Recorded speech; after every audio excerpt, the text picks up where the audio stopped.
We will see the young man from Arlington, Lamar. As Notre Dame won the toss, they will receive. Mitchell Becker to kick off for Texas. So we know one starting quarterback, but we still don't know the other one yet. That's a good point. We'll find out that one here in a minute. As C.J. Sanders from just inside the 5. And he was met hard at the 20. Falls forward to the 22. Breckenhager with the special teams tackle. And it will be Deshaun Kizer, Todd, the junior quarterback, who started 11 games and had 8 wins a year ago. More experienced of the two quarterbacks. Well, he came in the Virginia game when Malik Zaire, the starter, was injured and ended up throwing a game-winning touchdown pass late to Will Fuller and played extremely well for a guy that wasn't anticipating starting 11 games.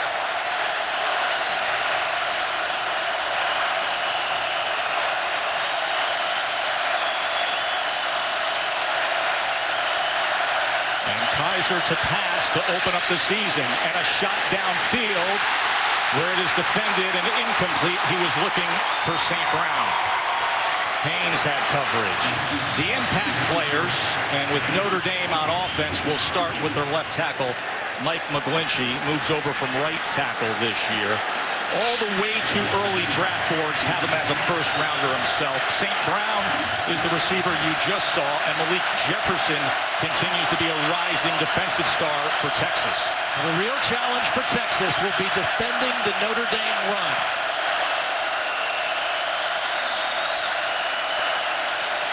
And here it is with Folston, who gets off a good run, and he's free. Tarian Folston finally taken down by Malik Jefferson, and what a start for Tarian Folston. 54-yard run. Well, you have to account for all gaps. Now, the outside man is going to be concerned with the quarterback, but nobody is going to take this gap. And Folston sees it, and that's just too big of a hole, and one missed tackle by Nashawn Hughes, and a huge running play to start the game for Notre Dame. And to consider what happened a year ago with Folston when he tore his ACL against Texas. But Josh Adams comes in to replace him.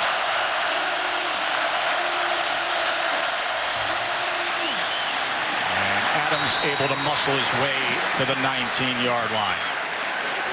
7th year for Brian Kelly with the Irish, the first coach to take Notre Dame to a bowl game in each of his first 6 years. Well, the one thing Brian Kelly knows is that the best way to take energy and life out of a crowd like this is to run the football with success. And that's why they're going to challenge Texas right away. 2nd and 5. Kizer keeps it. He was tripped up. Didn't make his way down to the 17-yard line. It was Poona Ford in the middle who got to him. Poona Ford is a really fun guy to watch. He doesn't fit the bill as a defensive tackle, about 5'10", a little over 300 pounds, but he plays with great technique and quickness. As Kizer checks over on 3rd and 4. And with both of these quarterbacks, the ability to run is a factor on 3rd down, and particularly in the red zone. Folston, I mean, he had lots of room before any contact was made as he will move the chains. In the 7 games that Texas lost last year, they gave up an average of 230 yards per game rushing. This is just power football. The dominant side of the Notre Dame line is the left side. That was a double team between McGlinchey, the tackle, and Nelson, the guard, and an easy first down. Irish offense rolling early here. Kizer at the helm.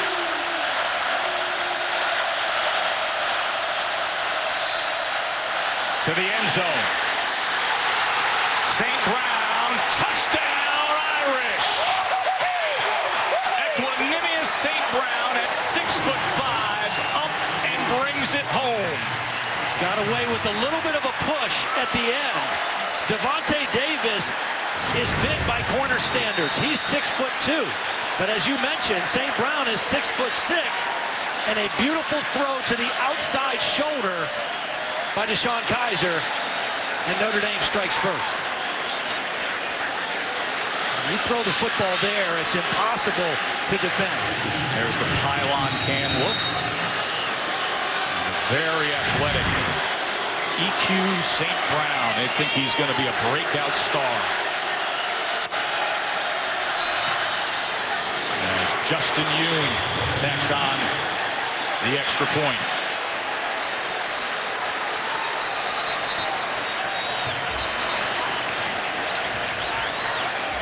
Well, last year, Will Fuller was the dominant receiver for this Notre Dame team. 62 catches, almost 1,300 yards, 14 touchdowns. And Brian Kelly told us yesterday, he says, this guy, EQ, he's the guy replacing Fuller at that W wide receiver position. And he's had a great 29 days, and we expect him to have a big year. Well, he's off to a great start tonight.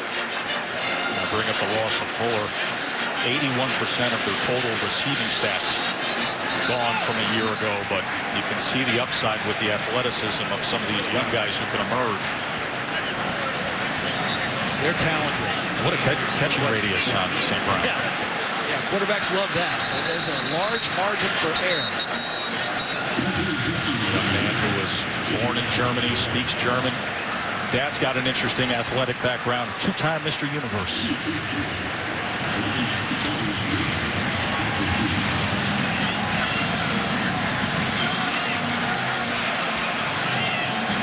Kizer with the big run from Folston and the finish from St. Brown. And the Irish take a touchdown lead and strike fight first early here in Austin.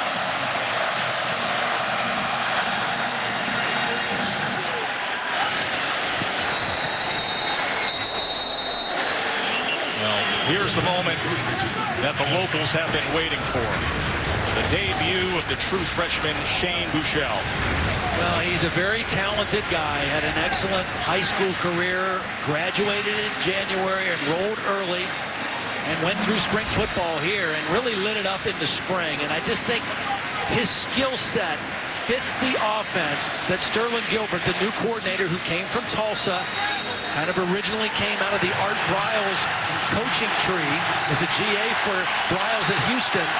And Buechele just fits skill set-wise what they want to do offensively better. Here's a new look offense. 10 personnel.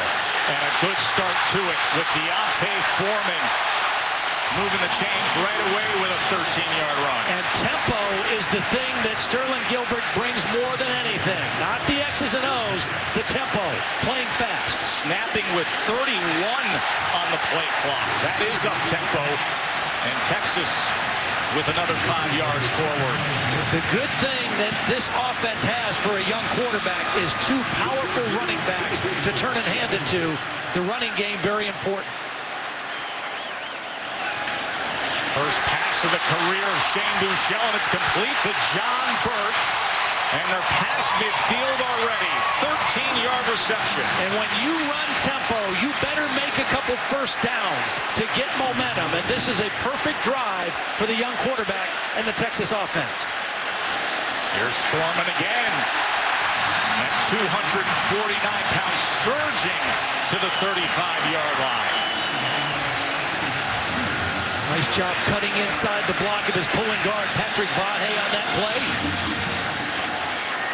Buechele with time, launching it downfield to the end zone, just beyond the outstretched arms of Ja'Cory Warren. Incomplete, Joe, but what that does is send a message to Brian Van Gorder and the Notre Dame defense that if you fall asleep, this offense will attack you vertically. If you watch Baylor play, they love to run the football and they love to throw the ball vertically. That was incomplete, but it sent the right message. 3rd and 2. Quick pass complete. Another first down, John Burt. You see how quick the ball gets out of Buechele's hands. Again, that's what you have to have in the passing game portion of this offense. Right now, a beautiful blend and mixture of run-pass. That's Kent Perkins, the big right guard. Perkins, a real leader. To get up at the end of that last play. He's the most experienced offensive lineman. He's been a real leader this camp. Very vocal senior. conditioning, when you change to this kind of offense, conditioning is huge, and the position group that it affects the most is that offensive line. And they've made a real commitment to being able to play this tempo. Chris Warren comes in now as the back flanking Buechele. And he will get the call, but he's unable to slither free against that Notre Dame front.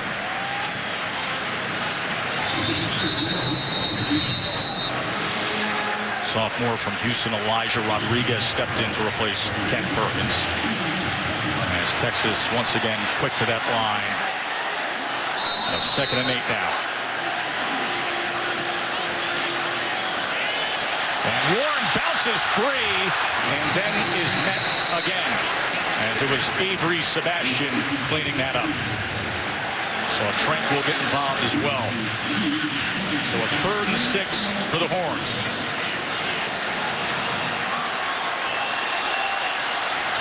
Ninth play of the drive. True freshman Shane Buechele. Find a matchup here if you're Buechele. Over the middle, he threw it a bit behind Jake Oliver. Yeah, if that ball was on the front side of Oliver, maybe he's able to keep running or stretching for the first down. But because it was thrown a little bit behind, it slowed his momentum down, and he was hit short of the sticks. 4th and 1, no hesitation. Deontay Foreman in at running back. First down, Texas. What an important play for this Texas offense. New system, freshman quarterback, and your head coach says we're going for it on 4th and 1, and we're going to go for it by running power football. They pull the guard, and you got a 250-pound back that just kind of finds a way to knife in there for the first down. Buechele to the end zone again. Score it! Amani Foreman! Fire it, Smokey! Cannon shot! Longhorns on the board! Armani Foreman is the twin brother of Deontay Foreman. And he said, you know what? I'm going to show up in this game too. A beautiful throw to the outside shoulder. Does he get the foot down? Yes, he does. That is beautiful footwork by the receiver and a perfectly placed ball by the quarterback. Cole Luke, the most experienced defender on this Notre Dame defense, was the guy beaten in man coverage. You're going to take a look at this, I'm sure, but there was no bobble on the catch at all. Ruling on the field is catch and touchdown. Previous play is under review. We have seen both quarterbacks make a throw to the corner of the end zone that is unguardable. When you throw it over the outside shoulder towards that back pylon, it can't be defended. Either your guy catches it or it goes harmlessly out of bounds. Let's take a look and see if he had firm control.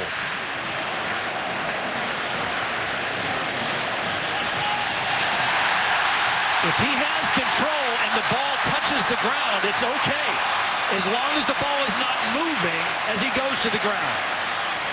As long as the player retains that firm control and it doesn't move during his action at the end, he's fine. After further review, rolling it on the field is confirmed. Touchdown.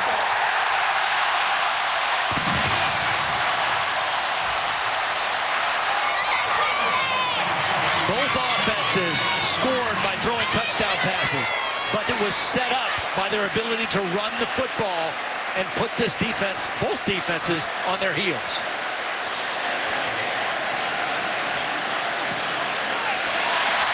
Domain with the point after.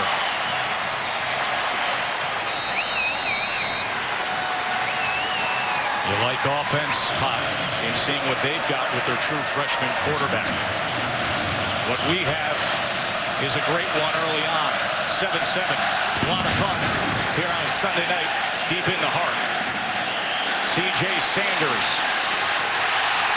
Good kick coverage from the Longhorns. Only a return of 14. Brandon Jones with the special teams tackle. And there is a flag down at the end of that return.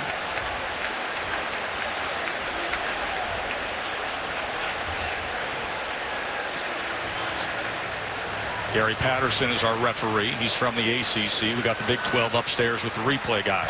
After the play, personal foul, face mask, number 44 on the kicking team, 15 yards, automatic first down. So after the good kick coverage, Todd, the Irish get it right, moved out.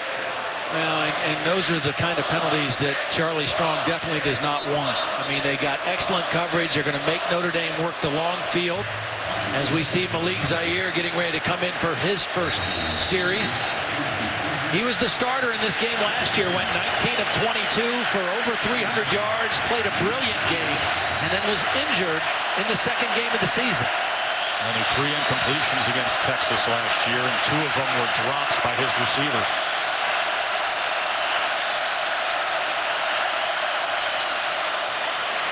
Holston, this time, fouled up by Omenahu.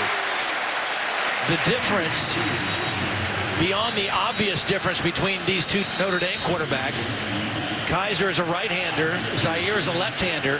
They both are capable runners, but Zaire is a gifted runner. He has the ability to extend plays and make special plays with his feet, more so than Kizer does. Kizer the better pocket thrower, but Zaire is gifted when it comes to running the football. Hands off again to Folston. Much better start to this series in defending the run by Texas. They gave up 65 yards rushing in that first scoring drive. And on 2 rushing plays in this drive, a much more stout front. Vance Bedford, offensive coordinator for Texas, said they've been working on communication. And this spot, getting off the field, 3rd downs.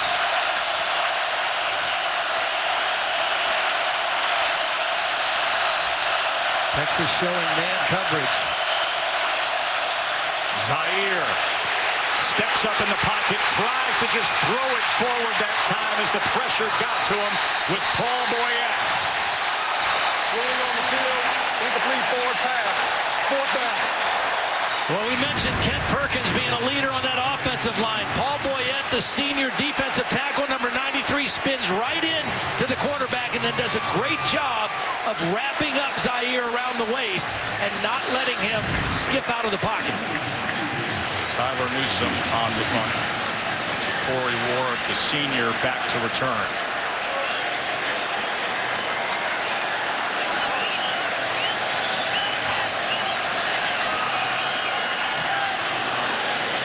Newsome turns this one over, drives him all the way back to the 12-yard line where he is met right away.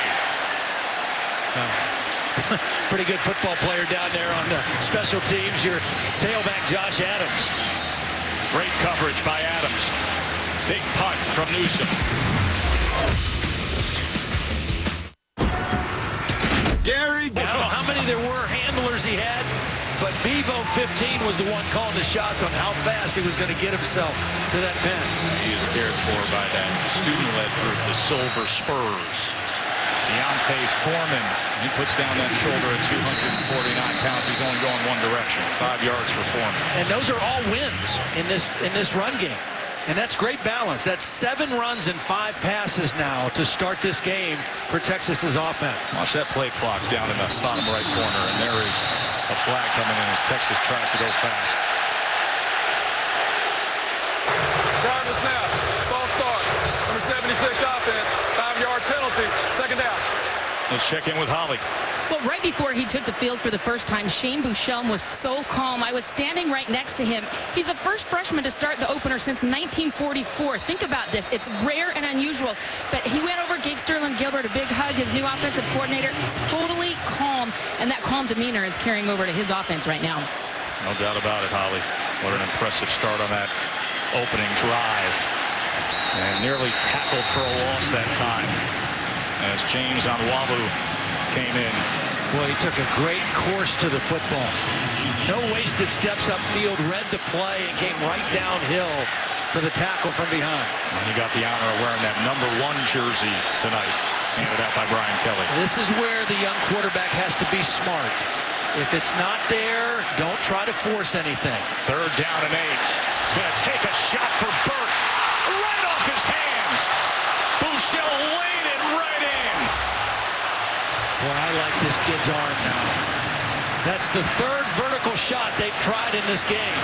They're only 1 for 3, but that one's on Burt. He's a track guy. He's got great speed. He had separation from the corner, Coleman, and that's just a catch that needs to be made. John Burt, the leading returning receiver, had a chance for a big play right there. Instead, it is Michael Dixon ready to punt away, and C.J. Sanders can give the Irish great field position here as he's set up near the 45. Calls for the fair catch all the way back inside the 30. 58-yard punt with a 4.9 hang time just when they needed it most. Hey, this great opening weekend of college football continues Monday night with Ole Miss and Florida State, and coverage will begin at 7 Eastern on ESPN with College Football Countdown. Big expectations with Dalvin Cook and the Noles this year. Yeah, they're loaded. You know, the big question for them was going to be quarterback, what kind of productivity they get. McGuire hurt, Francois the starter, but they are talented all across the board on both sides of the ball. Sean Kizer back out for the Irish. Already a touchdown pass for Kizer tonight. They go empty on first down. And Kaiser's able to get it complete to Torrey Hunter Jr. Torrey Hunter Jr., one of the 5 Texans on this Notre Dame roster. Out of Prosper, Texas.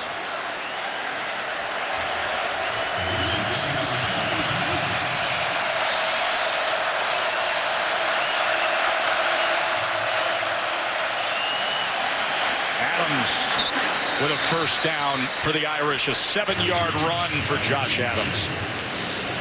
Well, what you're seeing with both of these teams is you're seeing personnel groups and formations that look like passing formations, but they spread a defense out with the ability to run the football. Now, this is an empty set, but don't be surprised if the quarterback doesn't run a draw either.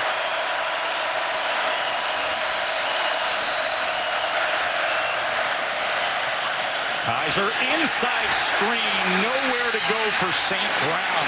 Well defended by Jason Hall. Now, Jason Hall read that immediately.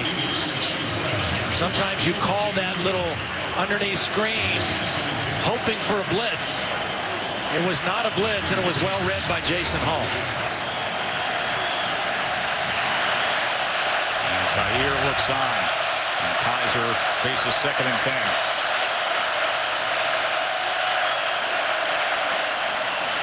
Holston had to try to cut back, and Hager and Jefferson were waiting on him. A loss of 2. Well, Hager got the tackle, but Jefferson did a beautiful job of keeping contained and forcing the ball back inside to his teammates. Played with discipline, maintained leverage, and brings up a 3rd and long for Notre Dame.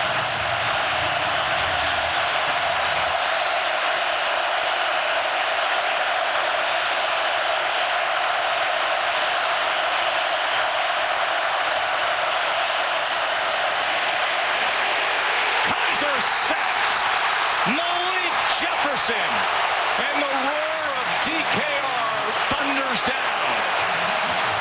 It was a 3-man rush, and then Jefferson kind of came on a hug blitz. He doesn't blitz right away. See him 46, but as soon as he sees the protection go away and forget about him, then he comes unblocked.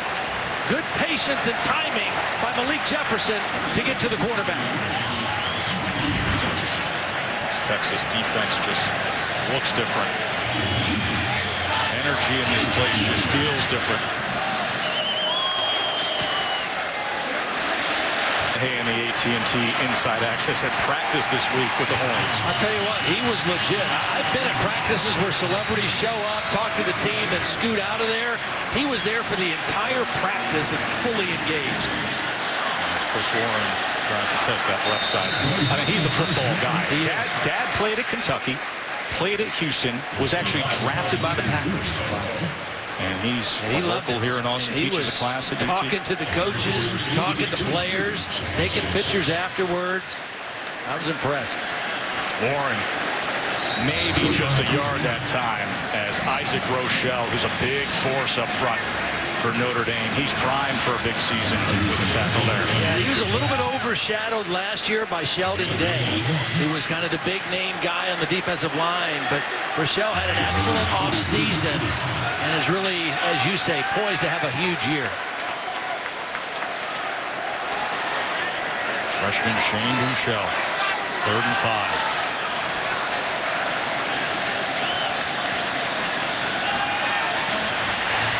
Throws that one away as Rochelle with his 18th quarterback hurry over the last 2 years. Well, what really improved for him this year is his quickness and his foot speed. And you can see it right there on the inside move. Just split right between the offensive linemen and got to the quarterback. Brian Kelly said he had a back injury last year and didn't do any squatting. And that injury was taken care of, and he was able to squat and get in the weight room and work on that explosiveness, and it's really shown up here this summer. Quicker, more impactful. Dixon on to punt again. 2 3-and-outs now for Texas. And a well-placed, well-driven punt. Well, they gained 15 yards on the last punt exchange in field position, and this is another situation where they maintain the field position edge. Both defenses have settled into the run game pretty well. Reminder that Monday Night Football is back on September 12th. It's the annual doubleheader. They got Steelers and Redskins. That's at 6:55 Eastern. Then at 10:15, 49ers and the Rams. Coverage begins September 12th with Monday Night Countdown at 5 Eastern on ESPN. I'm just wondering if Coach Gruden is making Sean McDonough take quizzes on film study prior to the games. And who's already had a lot of fun, as we are tonight with this entertaining run. Malik Zaire back in at quarterback as Josh Adams found nothing in the middle, tried to bounce it to the outside, and finally was tracked down by Holton Hill.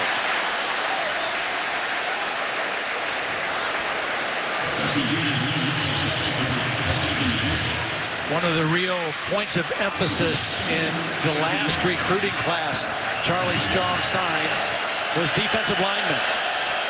And a lot of the guys in this 2 deep and 3 deep of defensive linemen are freshmen. They're big bodies, and they've got to play some significant snaps tonight. Zaire play action. Mishandled the ball for a moment. Here's where he's dangerous. One cut, and he's close to the line to make. He'll be just short. A gain of 8 for the very capable Malik Zaire. A little bit of a collision there, and the ball came out. Zaire kept his poise, and you just can't give open lanes like that to Malik Zaire.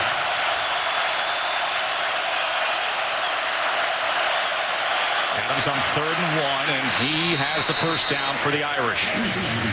In terms of rushing the passer, I'd say you have to rush these 2 quarterbacks a little bit differently. You have to really use discipline in your upfield rush against Zaire.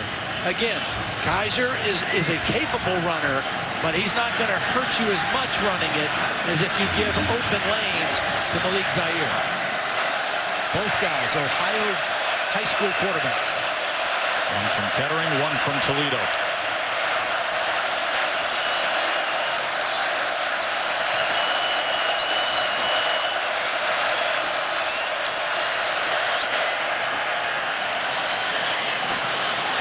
Is complete. Zaire's first completion of the day. It goes to Durham Smythe.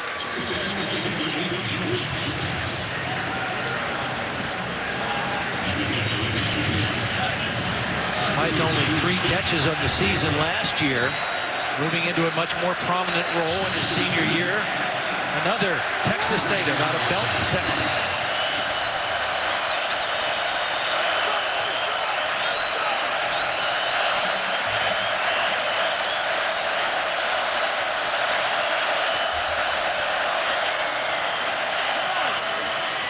Second and 2 run for Folston.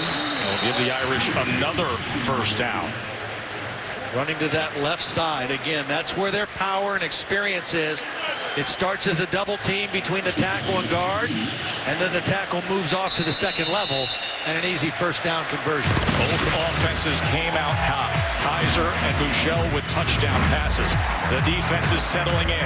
A good one here. ABC Primetime College Football presented by Capital One will continue after this message and a word from our ABC stations.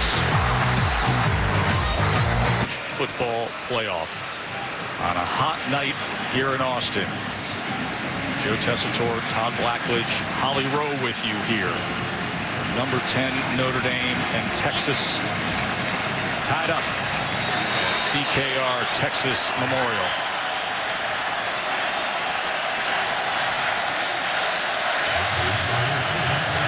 Swapping quarterbacks.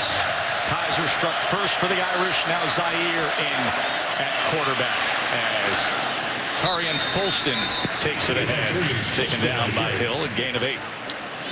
Pretty good run there. You know, Folston had 54 yards on his first rush and the first running play for Notre Dame.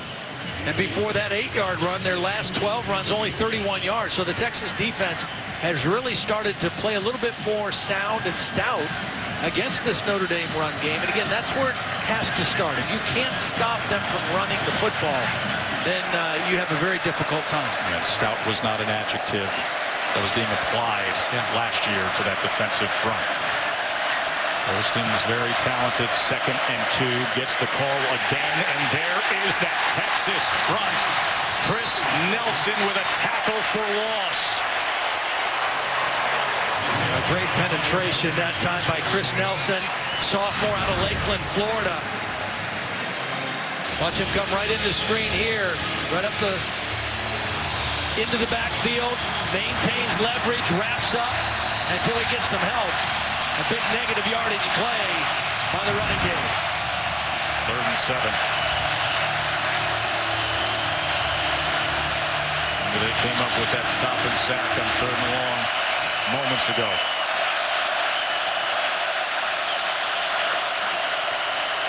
They only send 3. Shovel pass underneath. Adams first down.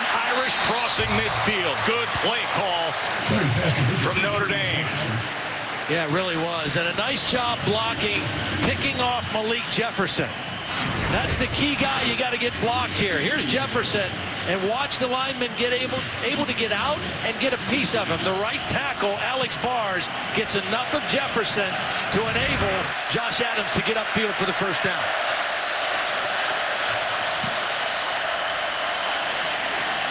Adams again, as he's able to twist and turn his way to the 41.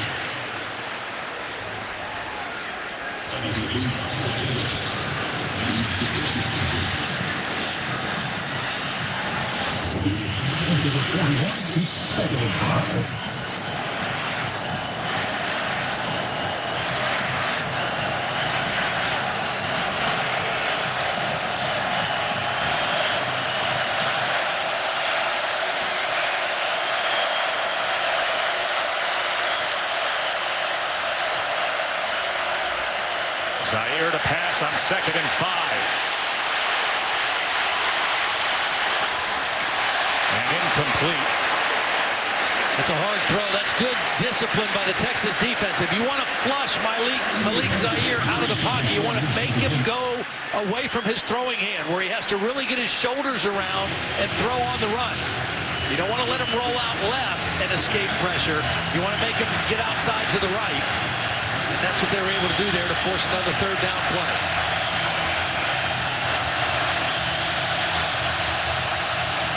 Play of a drive to start at their own 13. Converted a couple 3rd downs in the mix here. Now 3rd and 5 for Zaire and the Irish. Batted away that time by Anthony Wheeler.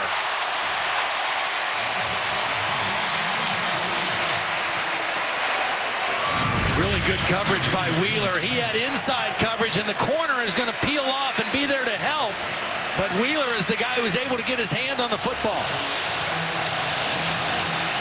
There was contact, but he was making a play on the football as he made contact with the intended receiver. And Notre Dame offense is right back out there on 4th and 5. They will go for it. Have to contain Zaire as a runner on this play.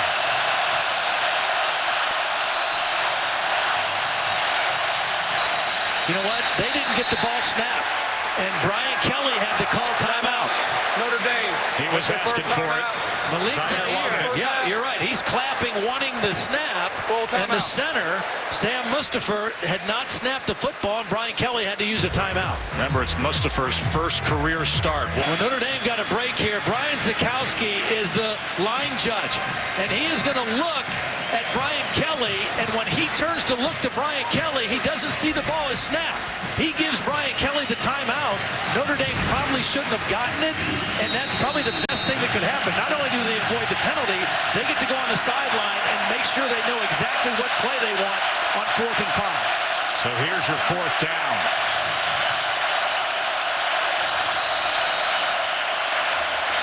And a flag comes in. Snap infraction. Number 53. Offense. 5-yard penalty. 4th down. Now, this isn't a good run from Sam Mustipher, the new center. Well, they got the 5-yard penalty anyway. Texas did. Now I'm sure Notre Dame's going to try to pin him deep. Go down to the field to Holly. The center, Sam Mustipher, it's his first start. He's already been warned once by the referee in this game that he's moving his head before the snap. So he's been trying not to do it, but that had been a warning earlier in the first quarter. Sam Mustipher's got to get that fixed, and they've been trying to do it on the sideline.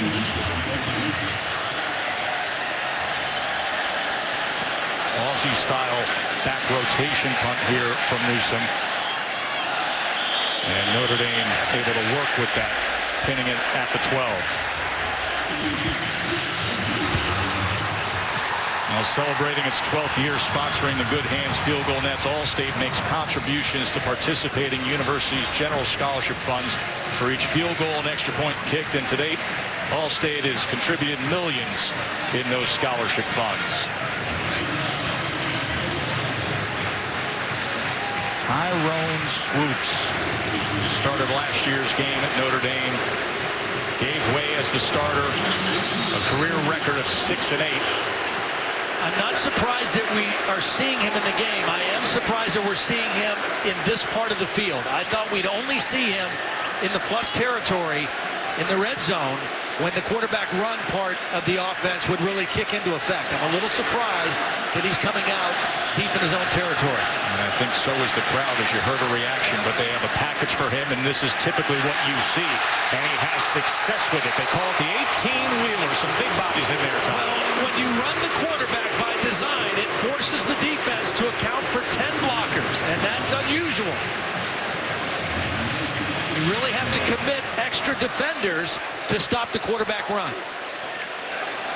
Now with Foreman leading the way, Swoops, a first down for Texas. 6'4", 249 pounds out there running the ball. So obviously they were going to run the package with Tyrone Swoops no matter where they were on the field. And 2 good plays by the senior quarterback to get a first down. Now he can throw. And when you run the quarterback and you force that defense to load the box, it might open up some one-on-one pass situations.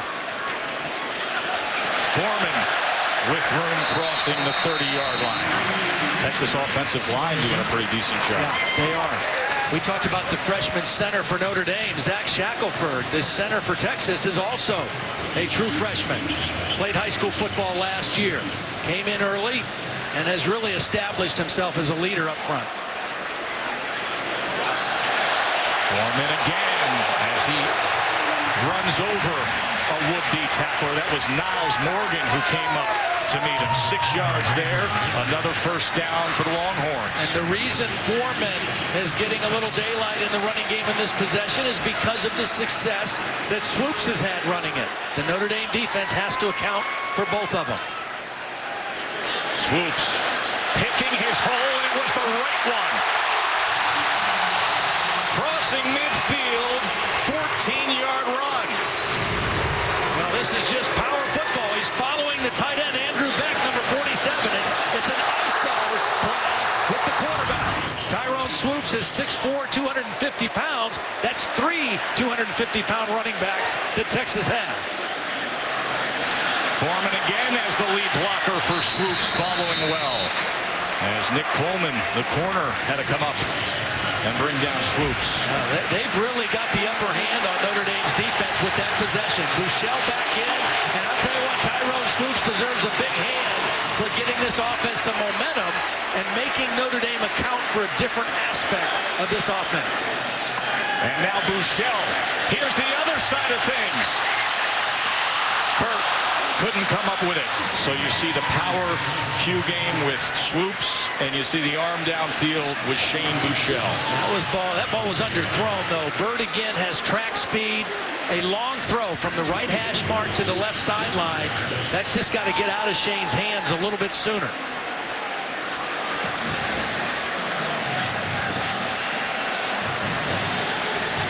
Sterling Gilbert, the new offensive coordinator, with a change-up of Swoops, and now back to Buechele. And what will he dial up here on 3rd and 6? Got to use a timeout. A little confusion. Timeout, Texas. That's their first timeout of the first half. Full timeout.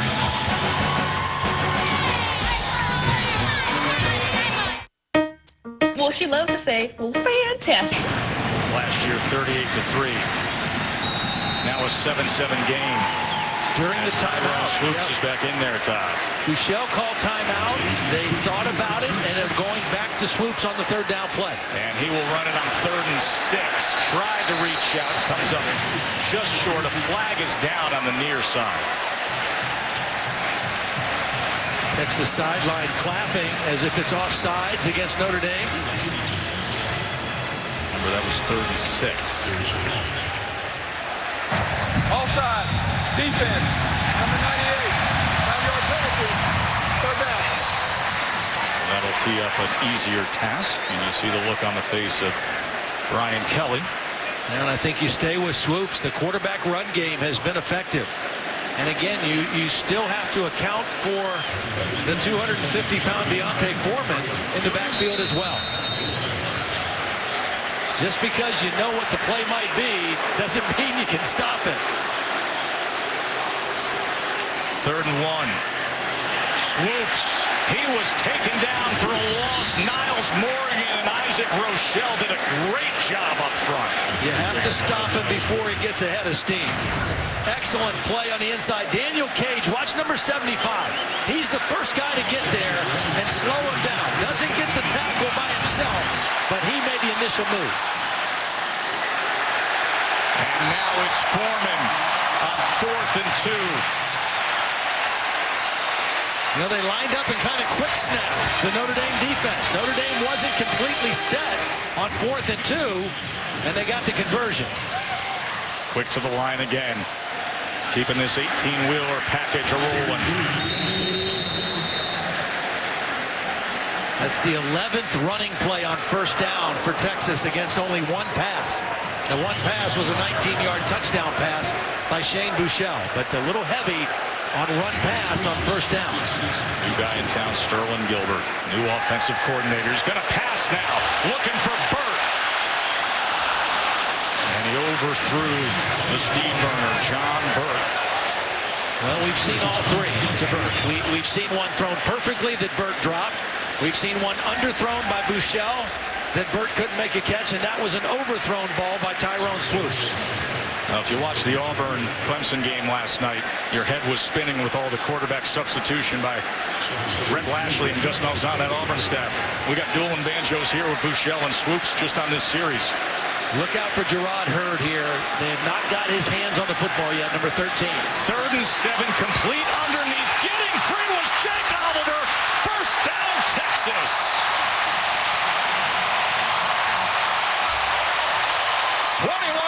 Reception for Oliver. Notre Dame came with a full blitz. It's zero coverage, which means there's no free safety. Everything is man-to-man. And where Oliver caught the football and contact was made, he did not have a 1st down. But his ability to hang on, break the initial tackle, and keep going forward got him the conversion.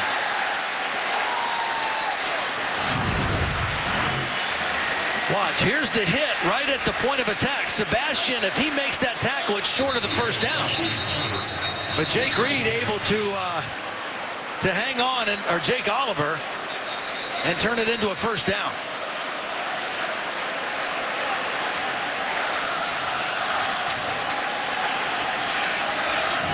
again, Kent Perkins had to be tended to at the end of that play.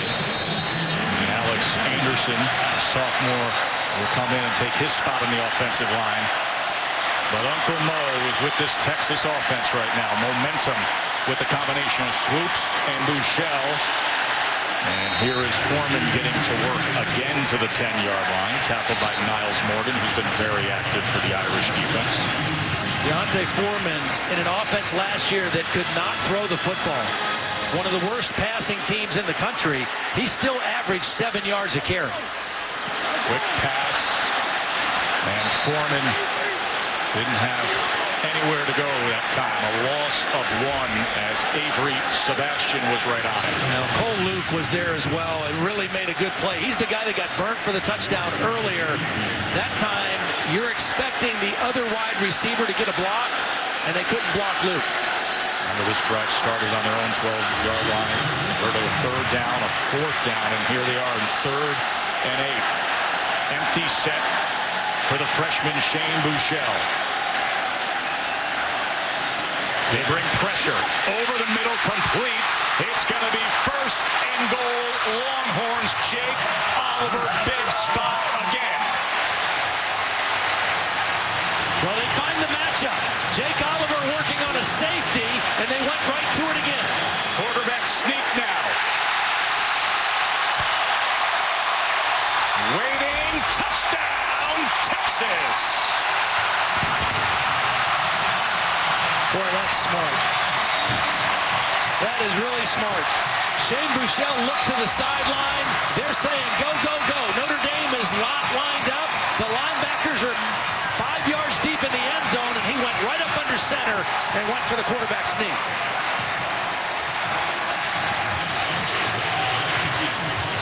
I talk to enough folks down here, and they'll tell you a maturity beyond his years, a gamer type, a natural-born winner, and he's got that it factor. And on that drive, he also had help from his friend, the senior Tyrone Swoops, who got things started, running the ball, playing quarterback. The lights on, the sun setting here in Austin, and the home team up a touchdown. Joe Todd and Holly with you.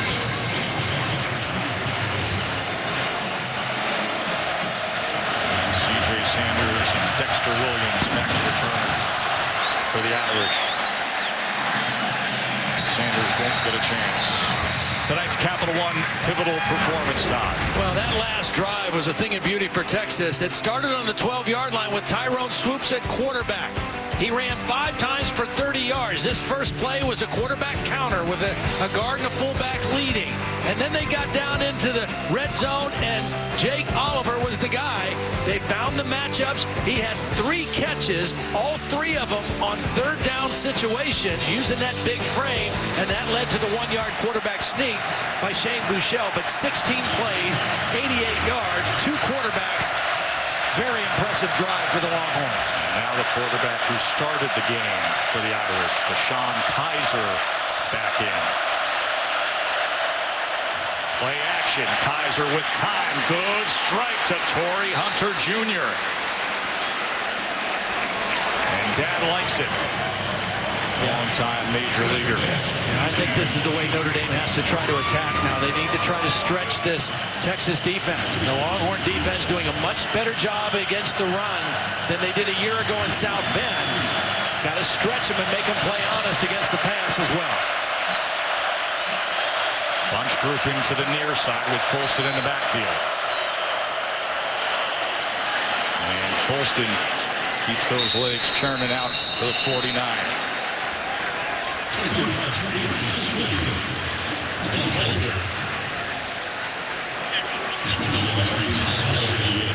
Kizer was 8-3 as a starter last year. The 3 games that he lost were to teams that ended up in the final AP poll ranked number 2, 3, and 4. Not a bad resume in your first year. 2nd and 5. And Folston was met by Nashawn Hughes. Where Kizer really excels and shows maturity beyond his years is his ability to read and recognize and make adjustments to protections and plays at the line of scrimmage. He has a real knack for seeing what the defense is doing and trying to get his team in the right play. Does he read that here on 3rd and 3?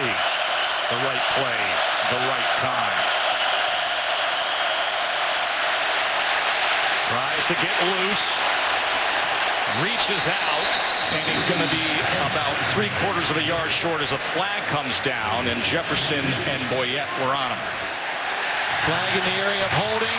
Good pressure. It was only a 3-man rush with that delayed blitz by Jefferson again. 10-yard penalty. 3rd down. Texas able to generate a nice rush on DeShone Kizer with only 3 committed rushers.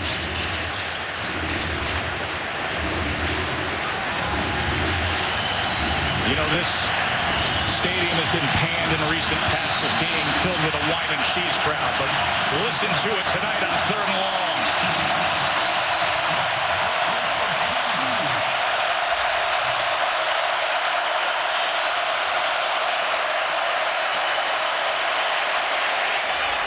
And the Irish come up big. Kizer with a strike to Equanimous St. Brown. He's such a big body, 6'4", 205 pounds, but how about the protection? This is a deep dig route. Takes a long time to develop, and a beautiful throw by Kizer out of a clean pocket. Coming off a great month of a fall camp up in South Bend with St. Brown. Not much room against what appears to be a much improved defensive front for Texas. Well, they just seem to be much more fundamentally sound. You know, these younger guys are a year older, a year stronger, and they're just playing with more fundamental soundness. Again, I think the game was too big for a lot of these guys up in South Bend last year. It's not too big for them tonight.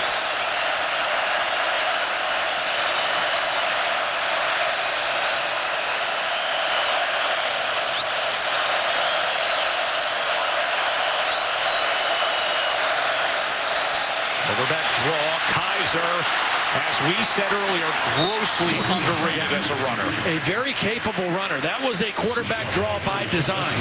He showed patience in allowing it to set up, but this is a quarterback run all the way.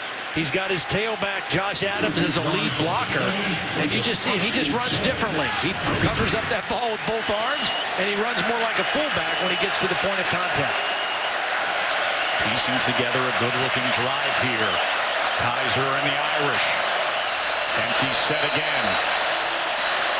Kizer downfield, wide open, caught, and what an athletic play into the end zone by EQ. Did you see him somersault off his hand? Wow!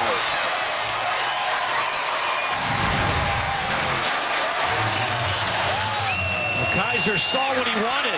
EQ running right down the seam with no safety over there to help. The free safety, Haynes, was late getting there. And then a beautiful catch and balance at the end by St. Brown.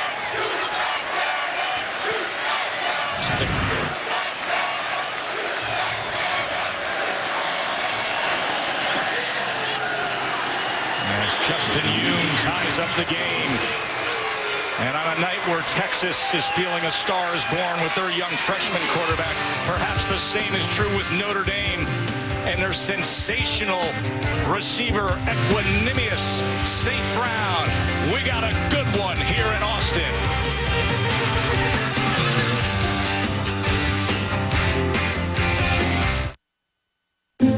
Financial company. He's got Josh Adams going up here. The thing you got to watch, the corner and the safety. These two defenders are both going to go with Josh Adams on the wheel route, and Kizer sees it immediately. As soon as he saw that gap open up in the seam, he was quick to get the football there, and the result was a 30-yard touchdown.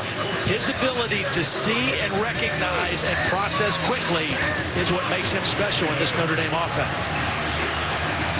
Kizer with the 2 touchdown passes, 6 of 7 passing.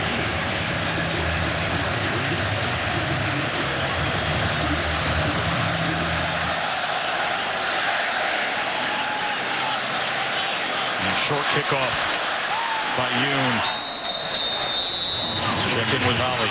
Well, Malik Zaire, the quarterback for Notre Dame, had been in on an extended drive earlier in this quarter. So Zaire comes to the sideline. Deshaun Kizer has been staying mentally engaged. He said, you know, I know it's going to be tough with us rotating back and forth. So my goal is to not let human nature take its course, not to be sulking, not to be upset if I'm not in the game.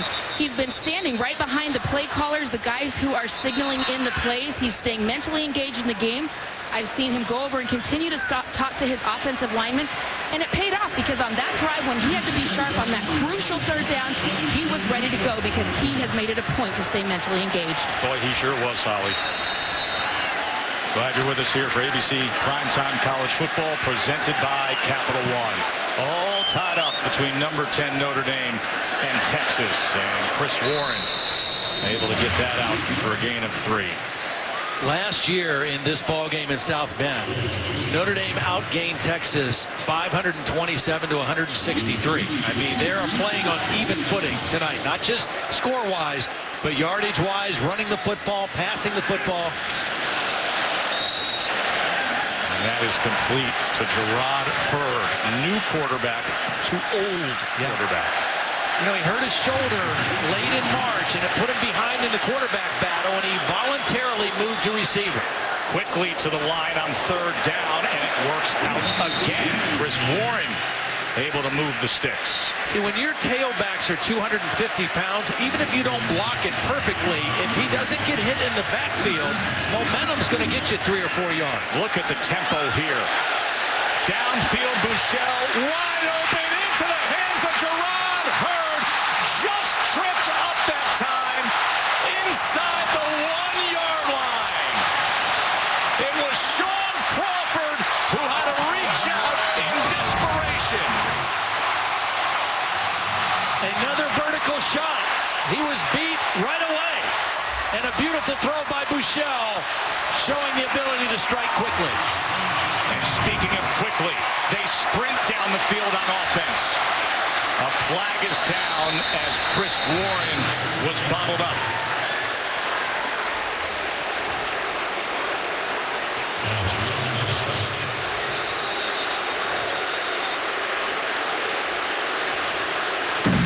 Illegal substitution. Defense. 12 men in the formation. Half the distance to the goal. Repeat first down. Brian Kelly and Brian Van Gorder, the defensive coordinator. Their boys had to hustle down after that 68-yarder.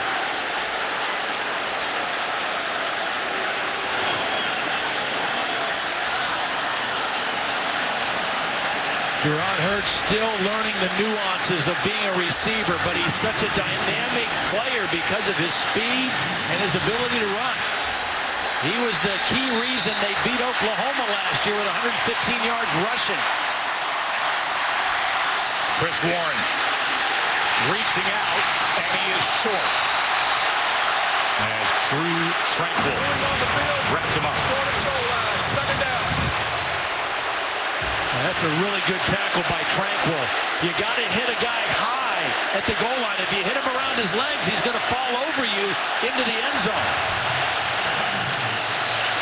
Bouchel whistles blow as Bouchel. I think they're going to take a look at this. Moving on the field with the ball carrier shot, stopped short of the line of the touchdown. Previous play is under review. That's a good thing for Texas because they weren't getting in on that play. You're right. They stood the freshman center Shackelford right up and stopped the quarterback sneak. So Texas got a break there because of the replay booth.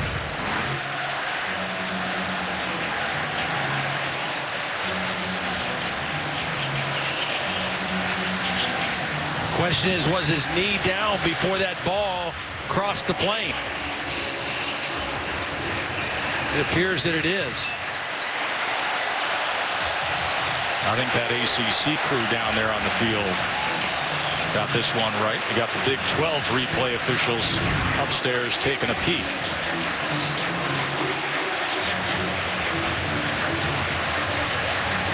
Right now, you got to wonder what Sterling Gilbert is thinking here on this play. If this is ruled short. Shane Bruchel got stood up on that quarterback sneak. Again, he's only 190 pounds. Tyrone Swoop's a 250-pound quarterback. You expect to see that 18-wheeler package come in here, Todd? I don't know. You're inside the 1-yard line. I wouldn't be surprised they just give it to Foreman. After review, ruling on the field stands. Second down.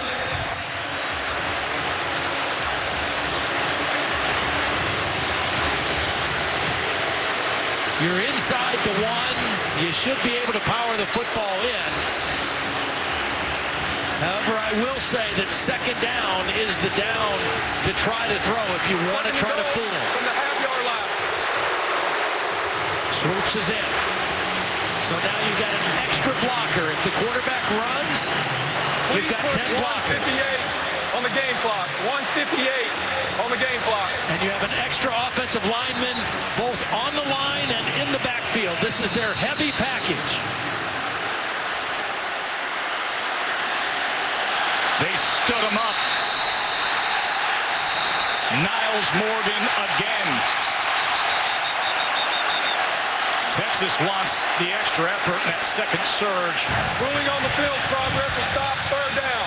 But you hear from Gary Patterson saying that progress was stopped.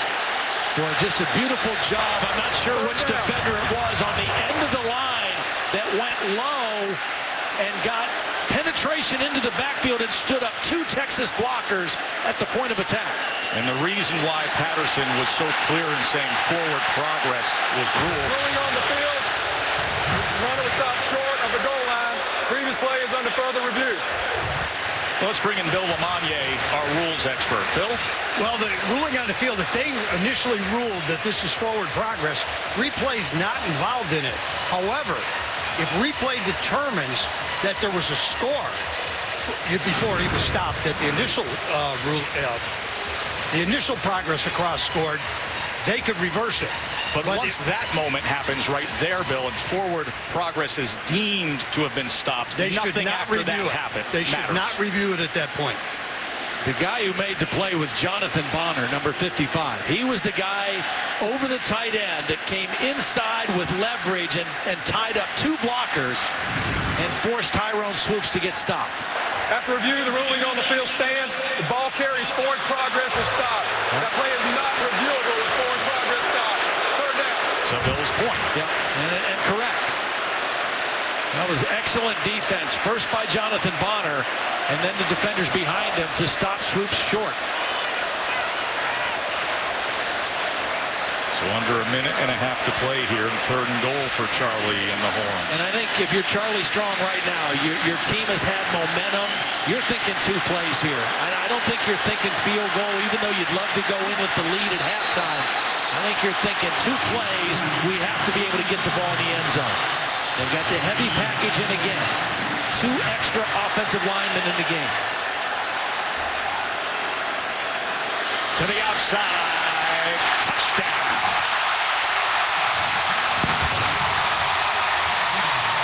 Chris Warren led the way, and Swoops brought it in. Big Jake McMillan was lined up back there, too.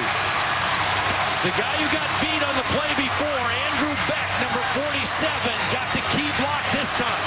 He was the motion tight end, and instead of trying to run the ball inside, he got a block to seal the outside for Tyrone Swoops. Andrew Beck, who's an H-back tight end for Texas, is down at the end of that touchdown play as they will help him off the field, favoring that right leg.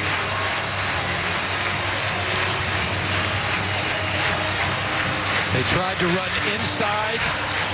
Remember the quarterback sneak that got nullified because they were reviewing a play. 3 inside runs from the 1-yard line got stuffed by the Notre Dame defense, and that time the design was to go outside, and Tyrone Swoops able to score.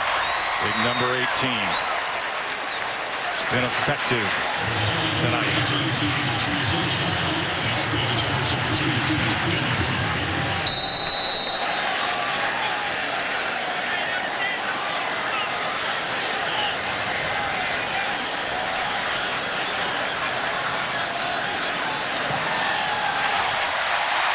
Longhorns got themselves a touchdown lead, and they did it with two quarterbacks. Bouchel to Gerard Hurd, a former quarterback. And then that 18-wheeler's coming down the highway, folks. Tyrone Swoops. Hook 'em. On the road, season opener. Down a touchdown to the team that many think could be the most improved in the country, Texas.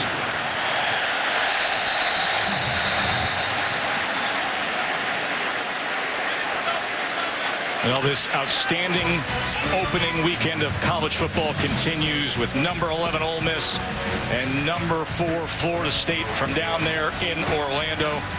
7 o'clock it gets underway with college football countdown. Dalvin Cook is so special as the running back, but the dynamic Chad Kelly, the quarterback for Ole Miss, will be in the spotlight tomorrow, Todd. He likes playing on a big stage too. You know, he's a very confident guy.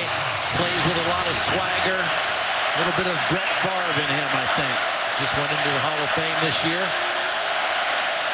And here's a talented one in front of us, Deshaun Kizer. A lot of time for the Irish quarterback.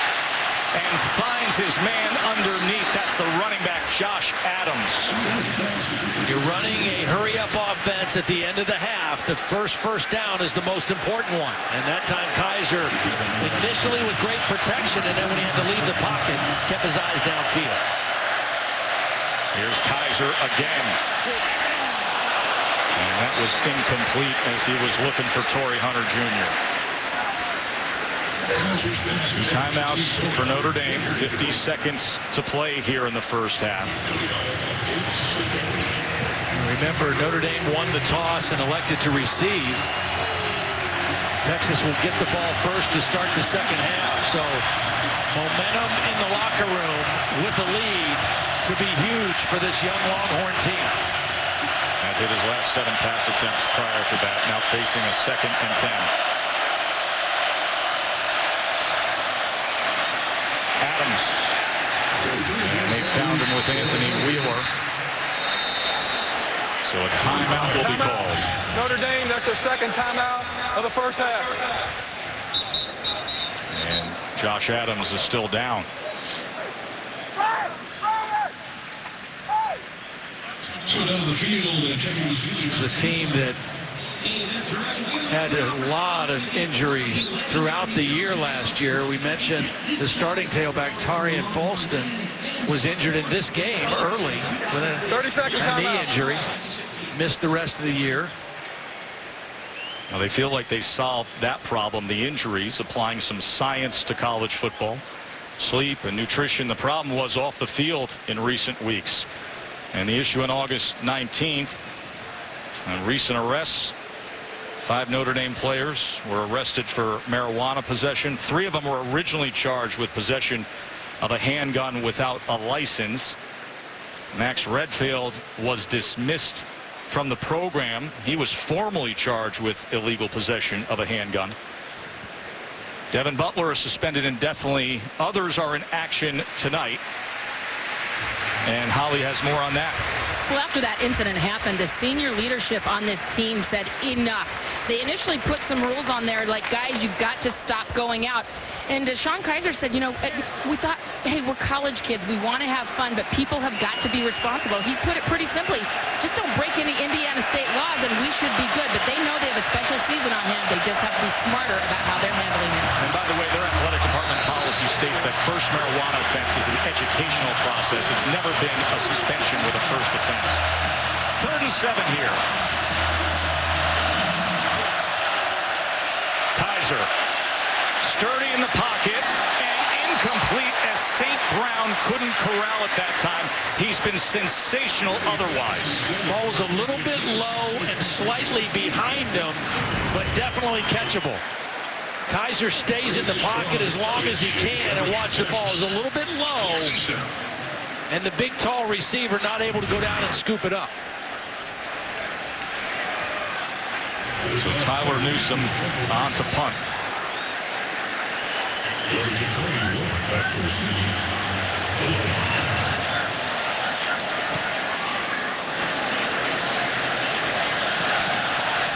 And Warwick runs up, fields it, and makes the most of a good return. So there's going to be 28 seconds remaining for Texas with 2 timeouts. A 41-yard punt, a 20-yard return, and a late flag. We'll check on that. During the return, illegal block in the back. Number 30 on the return team. 10-yard penalty. First down. You know, prior to this penalty, I thought Texas might have been aggressive here and tried to get in field goal range, but the penalty on Tim Cole at the end of the play when he was already out of bounds. Completely unnecessary, Todd. Now I would expect Texas to take a knee, try to run out the clock again to go into halftime with a 7-point lead and getting the ball to start the third quarter. I don't know that Charlie Strong could have scripted it or asked for anything better. They were thumped a year ago by this Irish squad. This is a Texas offense again last year that averaged 146 yards passing a game. They have 145 yards passing tonight and 250 yards of total offense in the first half. I'd say the Sterling Gilbert experiment and the new offense has worked pretty well so far. And they will indeed take a knee.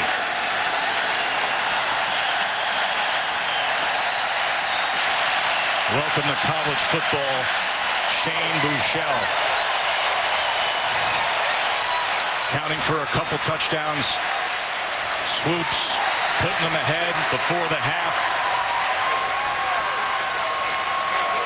Reese Davis, Desmond Howard, Davey Pollack played with confidence when he came in, and they've made enough big plays. Both teams have had long scoring drives. There have been 5 touchdown drives of over 75 yards in the ballgame. And Deshaun Kizer looks pretty good playing quarterback there for Notre Dame. We'll see how much we see of Malik Zaire. Great opening weekend. It doesn't happen by accident. ESPN programmer Dave Brown, a big part of putting all these matchups together. And as Brownie likes to say, toe meets leather here for what should be a thrilling second half. Moments ago, Holly with Brian Kelly. Well, Coach, you went back and forth with both quarterbacks in the first half. You were waiting to kind of see if someone would establish a rhythm. How do you handle the second half? They still both need to play. I mean, I think we missed some throws, made some blows. I think we left some offense out there. But, you know, I guess it's still about the first game. They're still finding themselves a little bit, but I think they'll play better in the second half. How do you think you adapted to the Texas tempo in that new offense? I thought we did a better job. Of course, we gave up a big pass, you know, so it kind of mitigates that a little bit in the sense that, you know, we started to do a better job against the run. I thought they did a good job answering with swoops. The quarterback run game, we had to make a couple of adjustments with. But, you know, all in all, you know, obviously the big play pass concerns us. We have got to tighten some things up on the back end of the defense. Thank you, Coach. Thank you, Holly. He mentioned tempo and pace. That was a big part of Texas's output there. New offensive coordinator Sterling Gilbert here in town now. You know, in pretty good execution. Only 1 false start penalty, no turnovers. Here's Buechele. This time he finds John Burt. What a start to the second chapter of an opening night. 78-yard touchdown pass. Buechele to Burt.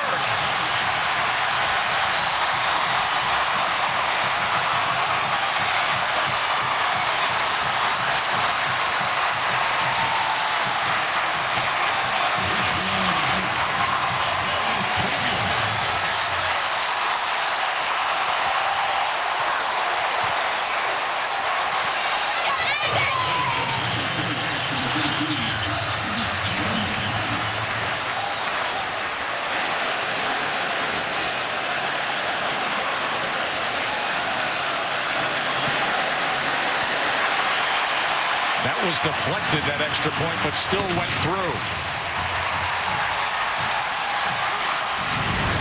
Well, Brian Kelly told Holly we got to do a better job in the back end of our defense on the deep balls.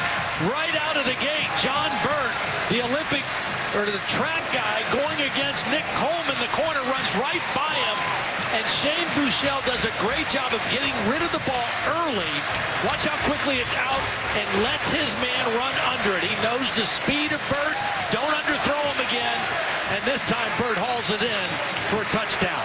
You keep going back to him. He's a home run hitting type receiver. And what a way to start the third quarter for Texas. Prior to tonight, a true freshman hadn't started the season opener at quarterback at Texas since Bobby Lane back in 1944. A lot of people thought this could be the start of something big, a whole new era for the Horns. He's delivering.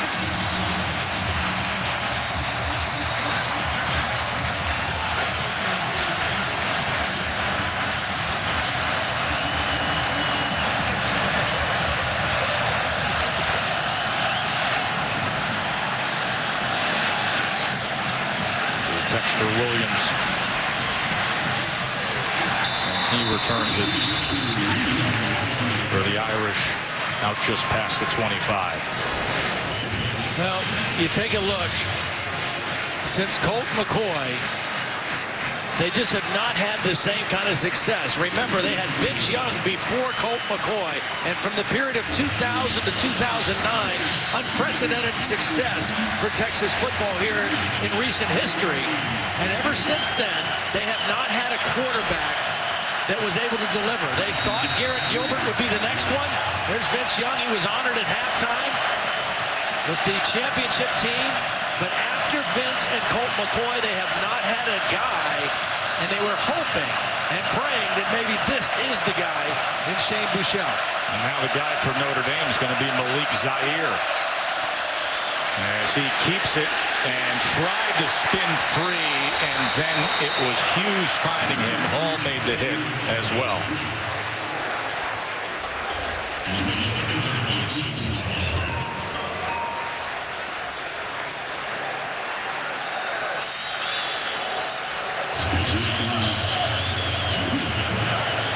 Zaire was just 2 of 5 passing in that first half for 23 yards as he's been splitting time with that man, Deshaun Kizer, who has the 2 touchdown passes tonight.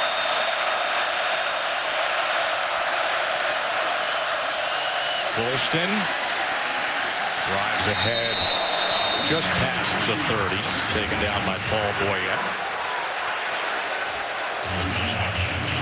A bit of concern on the face of some of the Irish faithful who have made their way down here. Now this is a big third down play for Malik Zaire right here. Texas came out of the gates and scored on a big play. You have your first third down situation. You want to keep some momentum and don't let this crowd get fired up again quickly.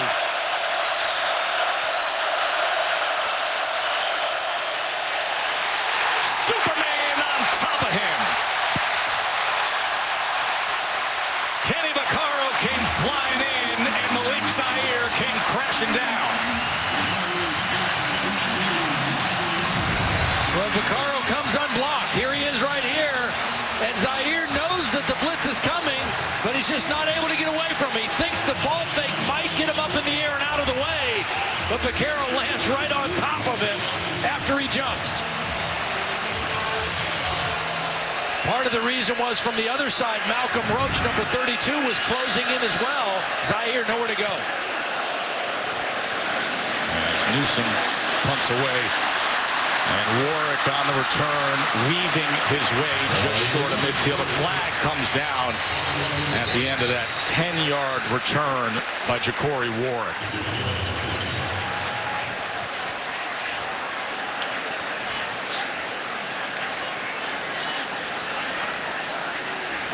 During the return, blocking the back, number 8 on the return team, 10-yard penalty, first down. Timeout. Shane Buechele and the Longhorns offense back to business when we return. If you have a typical airline for Texas compared to tonight. Yeah, it's a completely different team. I mean, again, we made the point earlier, for a lot of these young Texas players, the game was too big last year. It's not too big, and it's certainly not too big for this freshman quarterback, Shane Buechele, who has been outstanding in this revamped Texas passing game. Texas has had 18 first down plays in the game. 16 runs, only 2 passes, but both passes have been huge. Flag is down as Buechele gets it to John Burt. And the Notre Dame defense swarms him. So Cole Luke quick to get out. Offside. Defense. Number 90. 5-yard penalty. Repeat first down. And that's Isaac Rochelle, their best and most versatile defensive lineman.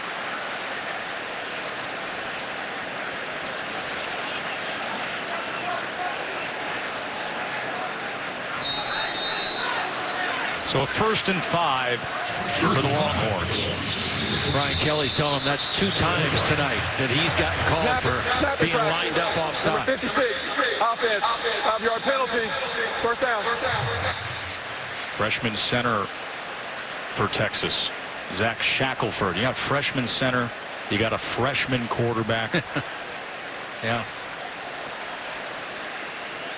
Well, again, I'm impressed with not just the speed and the tempo that this offense is playing with for the first time, the first game, but also the execution level.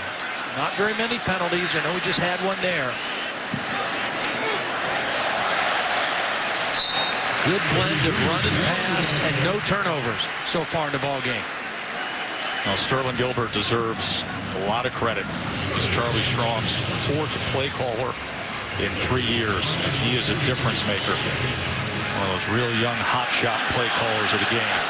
Another deep ball from Buechele that was thrown underneath. Flag comes in as he was looking for Foreman. And Nick Coleman was on the coverage. And Nick Coleman had no idea where the football was. This ball, as you mentioned, was underthrown. Pass interference. Defense, number 24. 15-yard penalty. Automatic first down.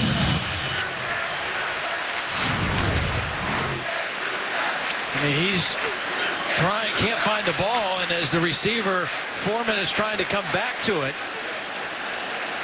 The poor throw caused the penalty. Absolutely. You know, Coleman's just trying to play catch-up. He's the guy that John Burt ran by in the last Texas possession.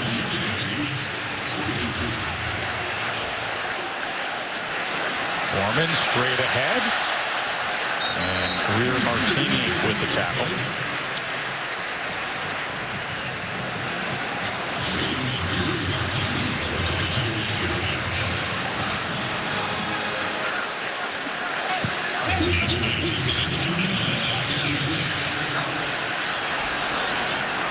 Foreman again. This time tried to bounce it to the outside, but he was unable to get around the edge of Julian Love.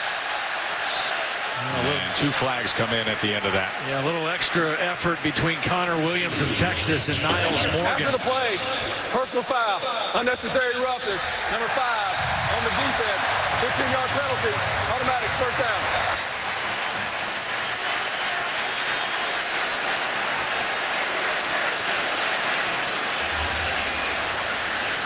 Well, Brian Kelly told us in the meeting yesterday he is by far the toughest player on our defense. But what he's talking to him about right now is you can't make those kind of plays and extend drives. We're hanging on for dear life right now, and we're giving him extra yardage. And 3rd defensive penalty of this drive alone.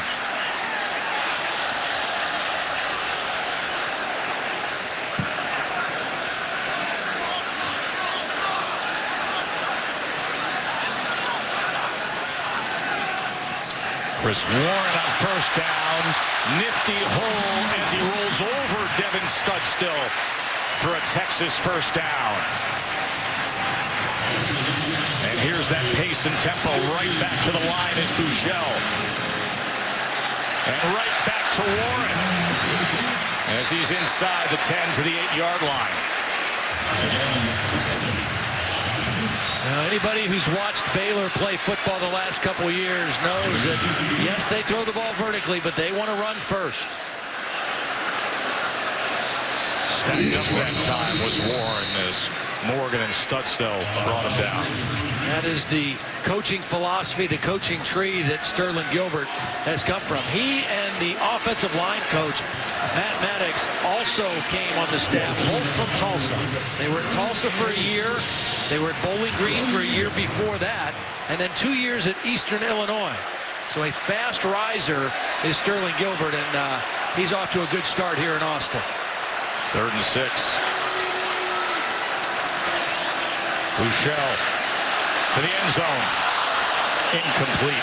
Thrown to the inside a little high of Jake Oliver. You mentioned Eastern Illinois. And he helped with the development of Patriots quarterback Jimmy Garoppolo. And he's had a good run as Sterling Gilbert. Matt Maddox, package deal coming over, offensive lineman, offensive coordinator. Well, with this offense, again, they're friends. They grew up together. They were GAs together at Houston under Art Briles, and they kind of go hand in hand because that offensive line has to be in sync with the tempo and be in condition to run this kind of offense. So Trent Domingue on for the 25-yard field goal attempt, the grad transfer from LSU. And he puts it through, and Texas extends the lead. Domingue's field goal makes it 31-14. Passing, and Tyrone Swoops coming in with that 18-wheeler package has been the reason they're up 31-14. C.J. Sanders with a nice return for the Irish. Todd, let's take a look at the Pacific Life game summary, and we will start with focusing in on Shane Bouchel. Well, he's been hot. 10 for 15, 218 yards, a couple of touchdowns. Looks very confident. And then when they brought Tyrone Swoops in, he started a drive on the 12-yard line, ends up with 7 carries. DeShone Kizer also hot throwing the football. I would expect at this point we're going to see mostly DeShone Kizer the rest of the way for Notre Dame. As he enjoys the best starting field position that Notre Dame has had tonight. And here goes Kizer. He runs it for a gain of 5. Guys with the 2 touchdown passes tonight to the athletic Equanimous St. Brown. And the other guy that has to step up for you if you're Notre Dame right now is Torrey Hunter. He's the guy that has some experience. They need him to step up and make some plays. Good to see Josh Adams back healthy for the Irish. Remember, he stayed down after a play earlier tonight. Good run as the Irish cross midfield. Need to get something going here. Well, the short kickoff, the nice return by Sanders, and now 2 plays later, they're in Texas territory.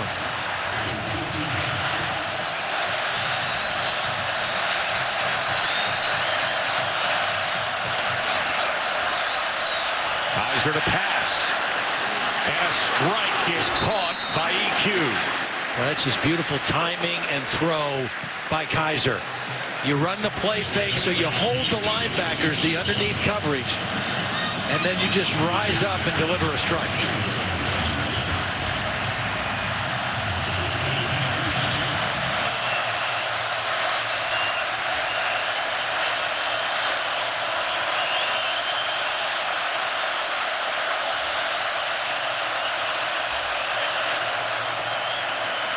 He pulls it from Adams, and it was a great choice by Kizer.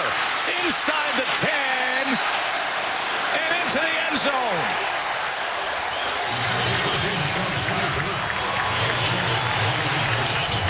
'29-yard touchdown run for DeShone Kizer. Well, Sherrod Evans, number 1, is going to come unblocked to the top. He's going to have a shot, doesn't make the play, and then you see the safety miss the tackle as well.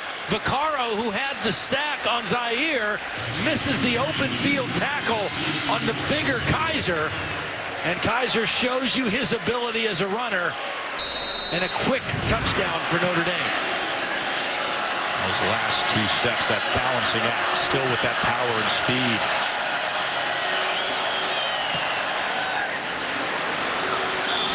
Justin Yoon closes it to 10. DeShone Kizer, been nothing wrong. Joe Todd Holly with you as DeShone Kizer, Todd, has given Notre Dame a spark. Well, he made a nice play, but watch the safety now. Kevin Vaccaro, he's going to have to fill this alley, and he's unblocked, and he's got to be able to make the tackle on the quarterback. He misses the tackle on Kizer, and the result is a touchdown. Now, he made a nice play sacking Zaire in Notre Dame's first possession, but that time a mistake cost a touchdown, and he's in there because Dylan Haynes, the starting safety for the last 2 years, is out with a head injury.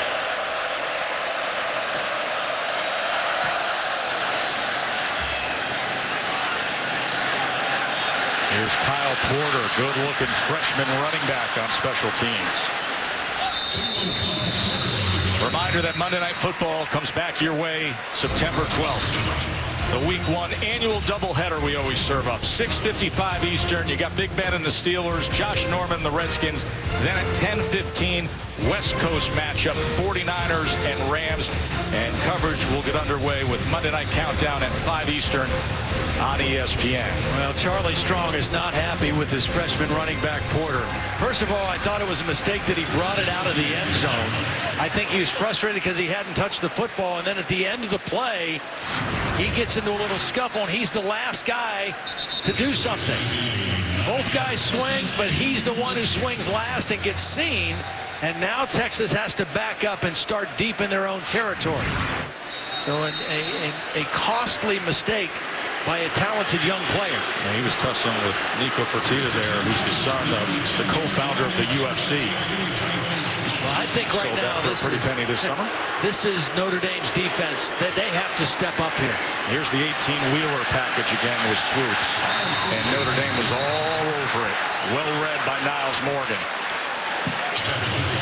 Notre Dame's defense, with the aid of the penalty, has them backed up. Tyrone Swoops is in the game.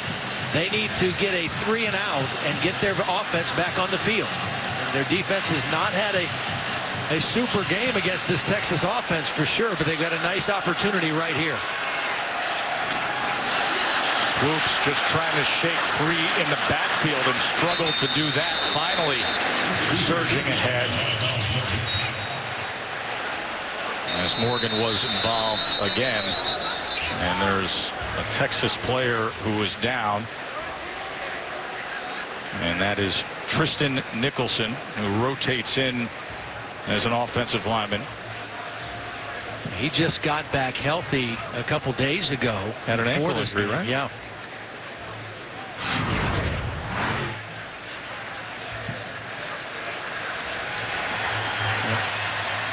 But Notre Dame player fell into the back of his right leg.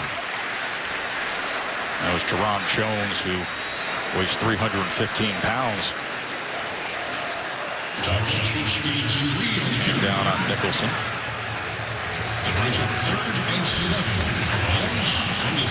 And with a 3rd and 7, Shane Buechele will come in to play quarterback.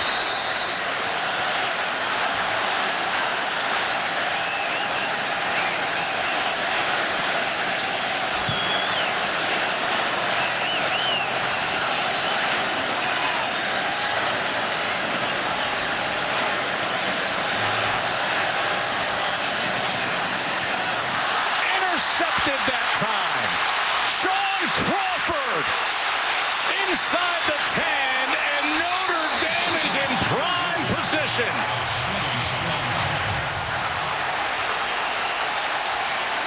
There was inside pressure on Shane Buechele.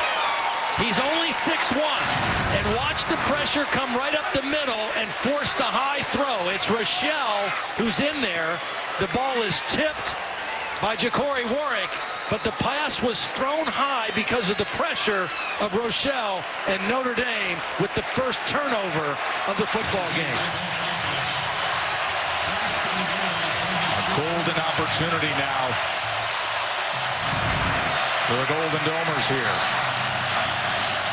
1st and goal.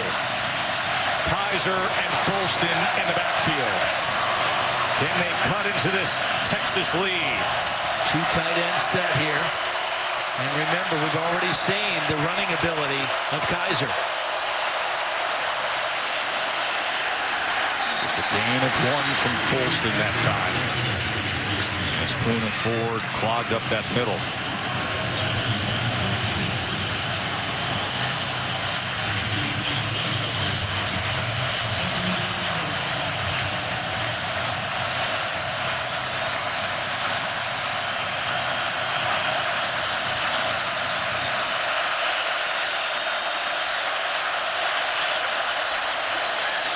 Kizer couldn't escape Malik Jefferson. Excellent play by Jefferson. Great discipline on the outside. He didn't go for the fake. He played his position and his responsibility, and then was able to still fall in and make the tackle for a loss of yardage.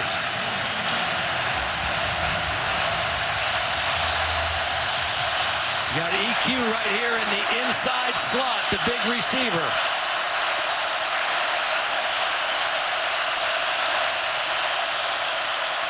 Third and goal. Pumps again, extends, end zone, touchdown, Torrey Hunter Jr.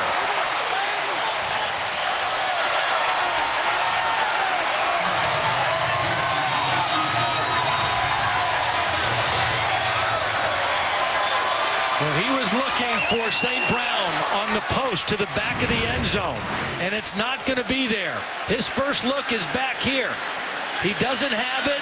He escapes and extends the play, and that's when Torrey Hunter was able to uncover on the quarterback scramble, and Notre Dame in the end zone again.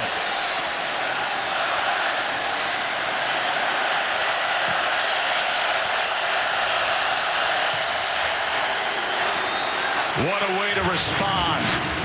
The Irish are right back in it, thanks to Sean Crawford picking off the young gun, bringing it back, and then the veteran Kizer to Hunter.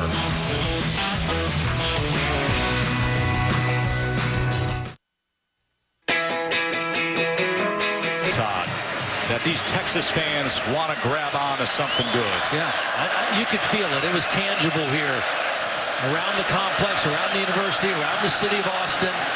And I think they're happy with what they're seeing tonight in how competitive this Texas football team is. Let's go down to the field to Holly.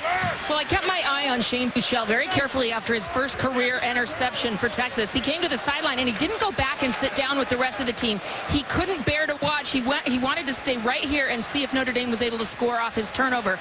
But the offensive coordinator, Sterling Gilbert, came over, patted him on the helmet, said, "Hey, we're okay, kid." Buechele said, "Yeah, I know. He's anxious to get back out there and redeem himself." Keep in mind, he's a very calm kid. His dad was a major leaguer for many years. This kid doesn't get too flustered. Yeah, Steve Buechele, 11 years a major leaguer and currently a coach with the Texas Rangers. Well, here's my observation right now, Joe, and I would say this for both teams. With Texas with the ball, I think you stay with Buechele at quarterback until you get in the red zone, or you want to get in where you run the quarterback with swoops. I don't think you start series and on third down bring Buechele in anymore. Quick throw was through the hands of John Burt. Remember, Burt had that amazing way to start this second half, 78-yard touchdown reception. And then on the flip side, I say, DeShone Kizer, you finish the game if I'm Brian Kelly, because he has got them in a position to be right back in front of in this football game. Now here's a position for the Notre Dame defense to come up with a stop and keep the momentum that they've been building up. Inside pressure on the last play, third down play by Rochelle. Forced a high throw.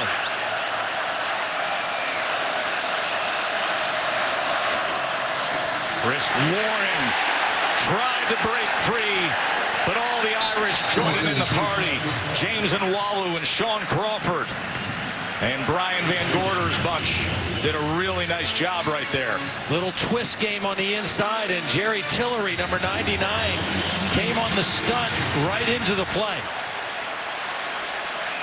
Nice choice of a defensive stunt on that running play, forcing the punt now on fourth down.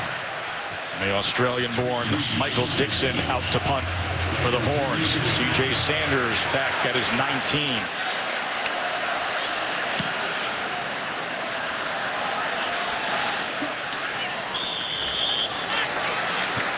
Well, it's been an unbelievable weekend of college football. Todd, we got to sit back, watch it all with this Sunday assignment, of course. Oklahoma and LSU, two top 5 teams going down. Alabama very much looked the part of what you would expect, dominating USC. The stars were shining. Chubb was sensational for Georgia. You know all about McCaffrey and Stanford on Friday night. And J.T. Barrett, many think a Heisman hopeful.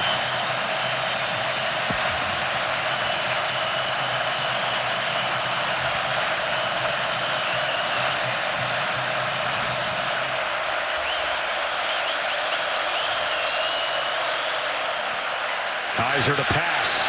Downfield he goes, and he threw it beyond Boykin. Todd, a lot of people get all rattled about week one. Yeah. A little too much hype somewhere, pointing fingers too much other side. Yeah, I just don't think you can get carried away. A lot happens between week one and week two. It doesn't make a season. You know, Alabama looked great yesterday. They looked dominant. Does that mean they're going to look like that week in and week out? Probably not. Okay? Tennessee on Thursday night barely won. Probably didn't deserve to win. They'll be better next week. You just can't make too much out of one game. Second down. They go inside with Folston. Well blocked. And a good run by Folston. 17 yards from Kizer. Now, having said that, I will say what Houston did, because that game was a huge game for them, was very impressive. And Greg Ward Jr. is legit. So is Lamar Jackson at Louisville, a legit quarterback coming into the college football season this year. And J.T. Barrett, I think Ohio State is much better and going to be much better than people think they're going to be. Adams in the game as we saw Folston limp off the field. Holly will be on top of that. And he's tackled by Anthony Wheeler. Let's check in with Holly. Well, guys, that left hamstring is starting to cramp up a little bit for Tarian Folston. Brian Kelly was very concerned about the heat tonight. He actually forbid his players from coming out here too early. He cut their pregame routine in half to prevent a situation just like this. Folston getting it massaged out and taking liquids right now. 2nd and 7 now. And Dexter Williams in at running back. 3-by-1 receiver formation for the Irish. And Kizer keeps it himself again with great success. And flipped upside down by Holton Hill. Well, he really held that fake long and enough to really fool the Texas defense. Watch him hold the fake with Dexter Williams. And then he's able to cut it up inside for a strong gain from the quarterback position. Again, not the niftiest or shiftiest runner, but a very effective runner. Empty look here on 1st down. Kizer has found his rhythm. A lot of time here, and he goes underneath to C.J. Sanders. And Sanders in the open field is dangerous, as Sanders works his way down to the 17-yard line. Tremendous protection by this Notre Dame offensive line. Kizer is 6'4". He can stay in the pocket and dump it down to his outlet receiver, but he had a chance to survey the whole field before going down to that check down receiver. Folston had limped off. Now he comes on. As he's lined up in the slot on the near side, you see number 25. And Kizer bring Notre Dame all the way back here.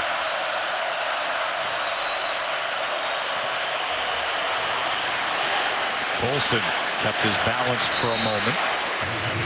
Gain of 2+. So he was met by Deshaun Elliott.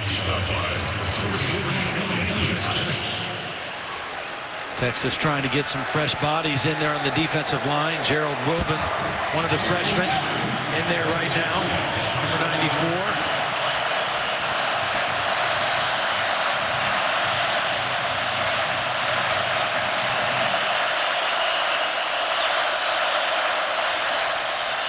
Quickly they get it to Torrey Hunter Jr. And a flag comes in at the end of the play as Torrey Hunter Jr. got it down to the 8-yard line.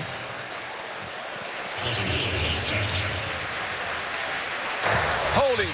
Number 3. Offense. 10-yard penalty. 2nd down. It's an unusual call. Offensive holding on a receiver. I mean, you obviously sometimes get offensive pass interference on a pick or a rub play, but very rarely do you hear offensive holding. Although it was a screen pass behind the line of scrimmage, and he's one of the lead blockers, and that's a clear hold. That's a correct call. Holding on the safety, Vaccaro. Spot foul, so it's 2nd down from here, and he's going to pass back. It's a throwback, and it's just beyond Deshaun Kizer as Torrey Hunter Jr. gave it a look. Well, they had it. A little bit of an overthrow, and I think Kizer maybe thought he was right on the sideline. They show the reverse. Kizer is patient, and as he slips out, he's open. And I think he might have thought he was right on the sideline, and he stopped running and reached for the ball. If he keeps running, he might run under that right to the corner of the end zone. So now a 3rd and 12.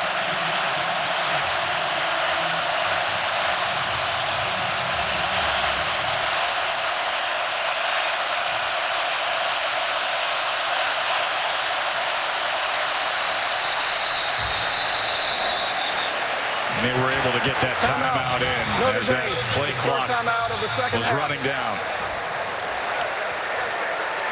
30-second timeout. Notre Dame had those 14 unanswered points in about 2.5 minutes. A thriller with the debut of Shane Buechele, as Texas fans have had a lot to be happy about with their offense. And Deshaun Kizer has brought the Irish back here. The closing moments of this 3rd quarter. Can they tie or take the lead? 3rd and 12.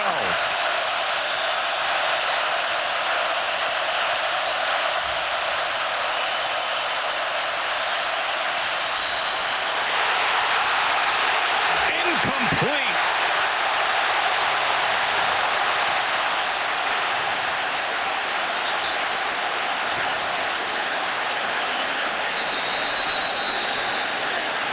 Hard hit coming in there from Elliott. And Malik Jefferson had the underneath coverage, and it was a safety coming over the top. And you can see the medical staff is right on top of Torrey Hunter Jr. as he was on the receiving end of that collision in the end zone. You see his dad there, longtime Major League Baseball star.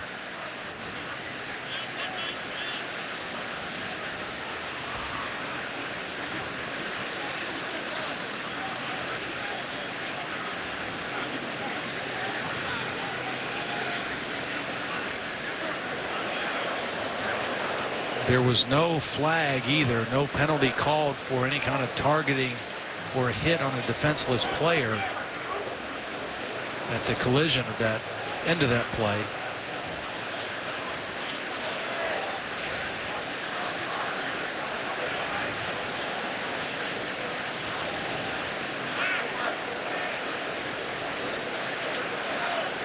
See him moving his extremities throughout this process.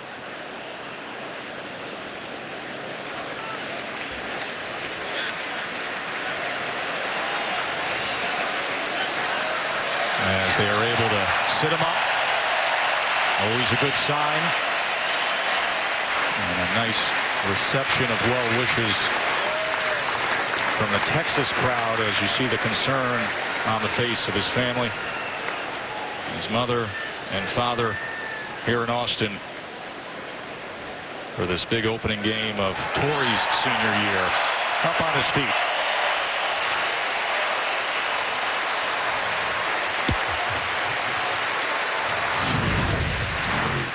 Well, again, the underneath coverage was Anthony Wheeler, and then coming over the top, Deshaun Elliott.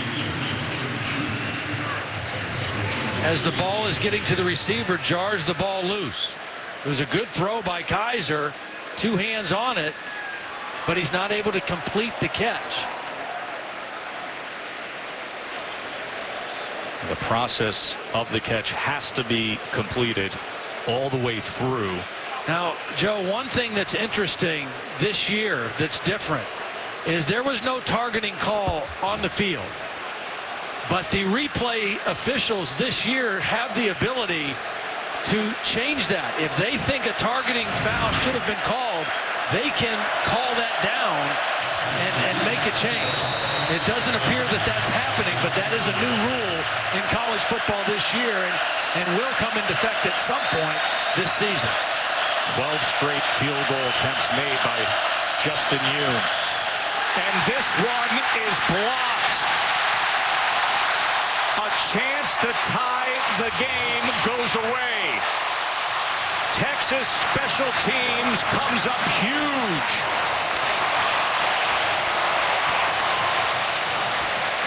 Nashawn Hughes, number 40, 6'4", 237 pounds, is the guy who gets his hand up in there. Times his jump and gets that left hand on a low kick, but Nashawn Hughes knocks it off course. Just timed it perfectly. Guy who they expect to be an explosive playmaker off the edge. Became a playmaker on special teams right there. And Texas maintains their lead. And back to Chris Warren they go, and look at the push from the Texas offensive line.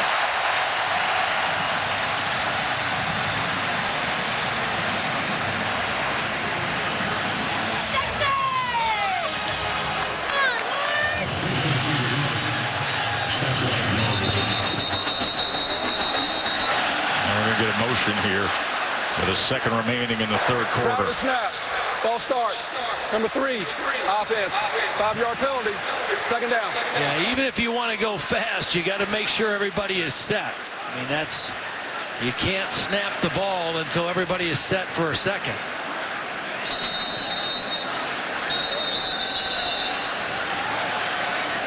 That big call, Nashawn Hughes gives Texas the lead going into the fourth quarter. Can they hold on to it as Notre Dame gains some momentum there thanks to Kizer? ABC Primetime College Football presented by Capital One will continue after this message and a word from our ABC. Bird at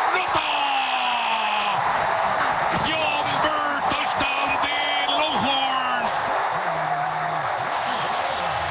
That is awesome stuff from that guy right there, Dr. Ruben Pizarro Silva, the play-by-play man for the Texas Spanish Radio Network. Longhorns #1 among Hispanic college football fans. I will listen to that call all day long. And here is the man he just called, John Burke, with the reception. Nice play there on second down, bringing up a third and short. I really think, Joe, Texas needs to keep their foot on the gas here in the fourth quarter. Chris Warren.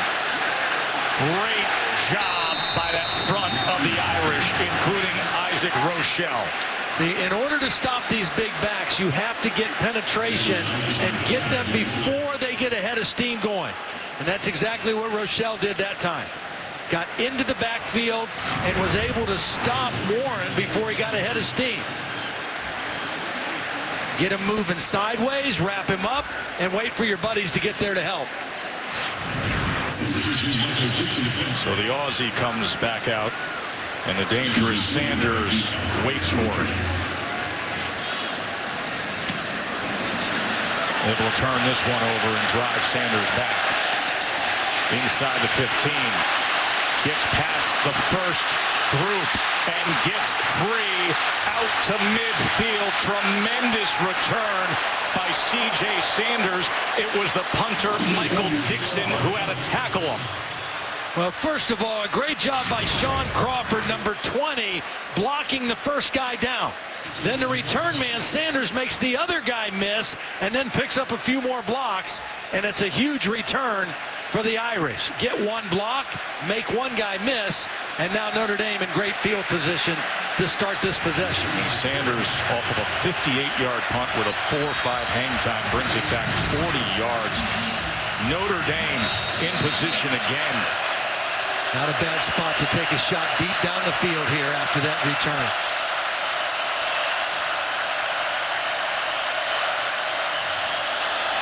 Try to get the wide receiver screen game going. Not so much. Holly.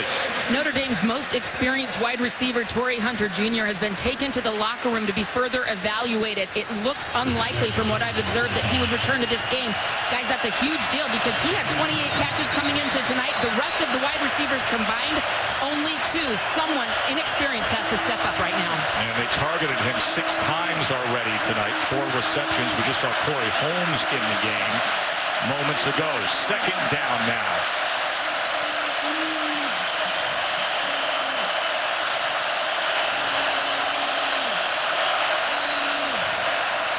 Kizer to run again.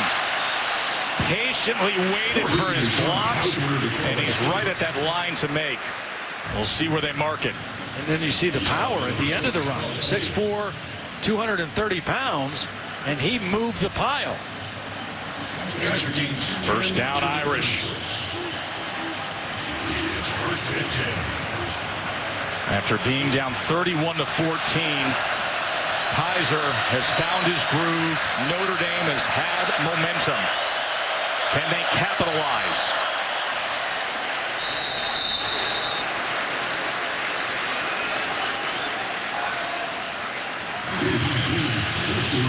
Still one great one to go.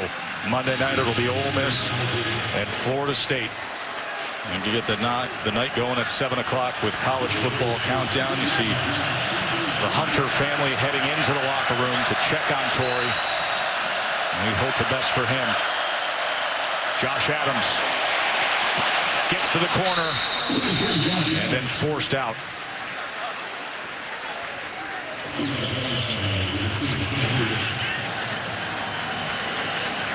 So third down for Notre Dame. You got to believe if you're going to throw the football now for Notre Dame with Torrey Hunter in the locker room, EQ St. Brown is your go-to guy. I mean, he's going to be your first look on any kind of pass play, and he's in the inside slot to the wide side of the field. True freshman Kevin Stufferson is also in the game. The second half. As a timeout, Media timeout is used by Texas. It'll be 3rd and 3. 3-point game in the fourth quarter when we return. Essator, Todd Blackledge, Holly Rowe with you here in Austin, Texas. A thriller on this Sunday night main event of a magnificent opening weekend of college football. What do you got for 3rd and 3, Irish?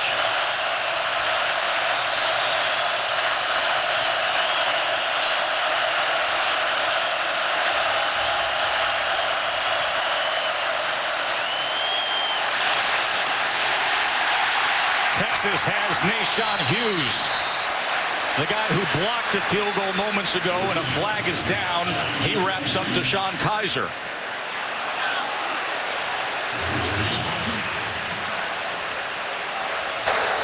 holding, 25 defense, 10-yard penalty, results in the first down. First down, Notre Dame. As Antoine Davis was flagged. He was looking for EQ St. Brown in the slot, and that's where the holding occurred, and it's a complete hold. It was a beautifully executed blitz by Texas. They had the quarterback wrapped up, but the ball wasn't out because of the holding penalty. Good reason to wrap up EQ. He's got 5 receptions, couple of touchdowns, and with Hunter Jr. out, that's the main target.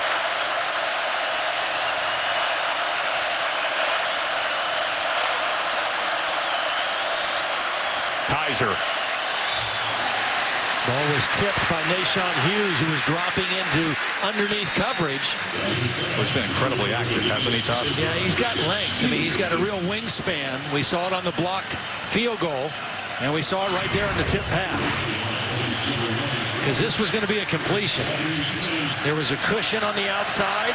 The defender was falling down, but Hughes is able to get a hand on the football.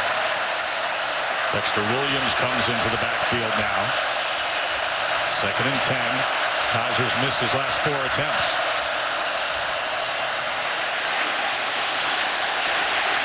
And the Longhorns able to get to him that time. Jefferson and Boyette among them.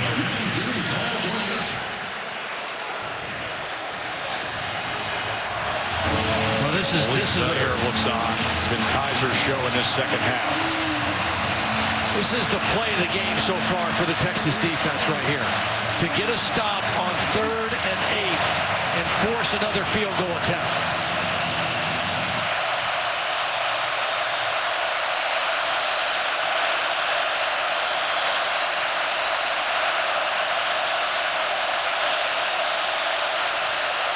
Pressure on him. Lofts it up. Caught. Touchdown, Josh Adams.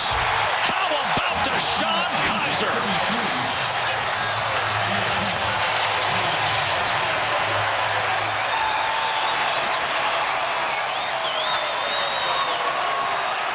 Another beautiful throw, and he had the matchup.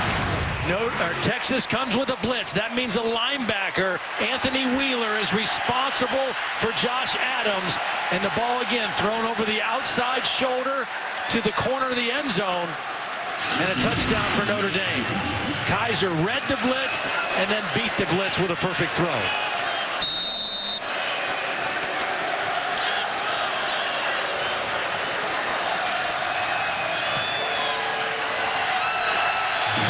Notre Dame comes all the way back. Josh Adams, whose first college carry was a touchdown run against Texas last year. Now, an even bigger moment. Go-ahead score. Deep in the heart of Texas. Irish on top.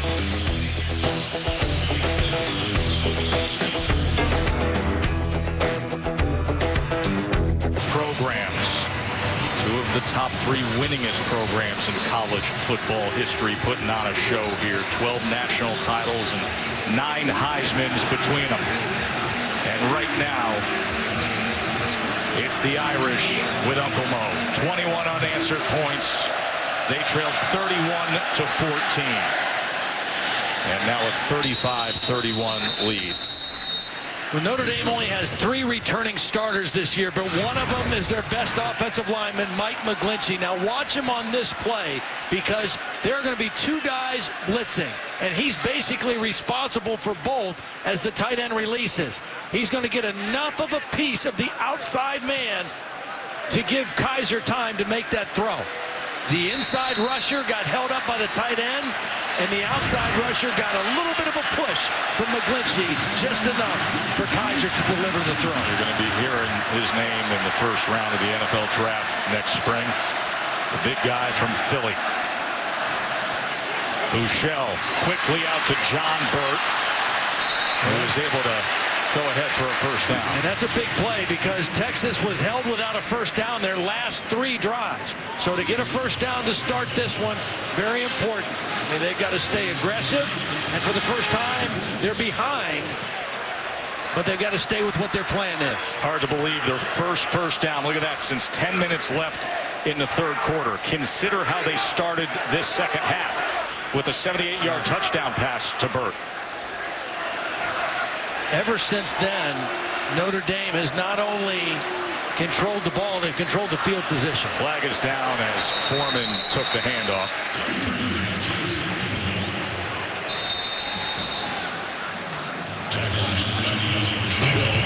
Illegal formation. Offense. 5 players in the backfield. 5-yard penalty. Repeat first down. This is the thing you worry about with a new offense with young receivers. In the case of Gerard Hurd and another guy who we haven't seen tonight, Kai Loxley, are both quarterbacks that moved to receiver this summer. Oh boy. Better secure that young man, and he does. Inside the 15 as Bouchel had a jump on it. 17-yard loss. Bad snap by the freshman, Zach Shackelford. They lined up a guy shading over his outside net eye, and that snap was errant to the right. A freshman center, an early enrollee. He exceeded expectations in spring and fall camp, but a critical moment there. Now 2nd and 31. Delay handoff isn't going anywhere. That's James Onwalu and Isaac Rochelle, who shut down Sterling Gilbert's efforts there with his offense. I'll tell you what, this second half now, Isaac Rochelle has been a man. I mean, he has really come to play. He's used that quickness. He's in the backfield disrupting things.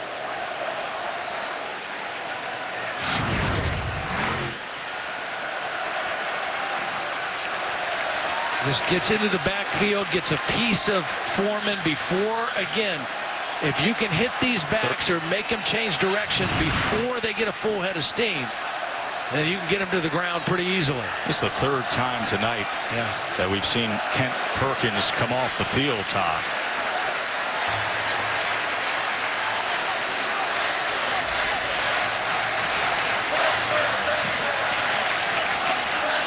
Senior from Dallas, who's been around here a long time, played as a freshman for Mack Brown and that staff.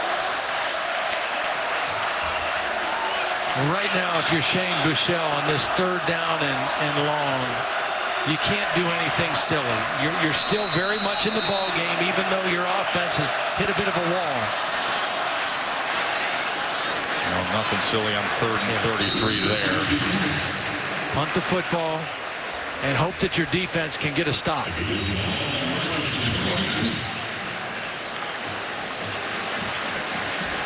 Again, one of the things that's been ever since that opening drive where Texas scored, the field position advantage for Notre Dame has been significant. And that starts to wear on you. It really does. And that guy's a big part of it recently. I see if Sanders can get another good punt return here.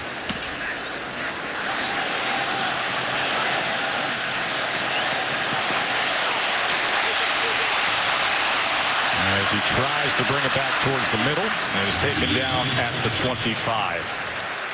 Well, there's the magic man for the Irish right now. Kizer back on the field when we return. Stay with us. Okay, they are so brave.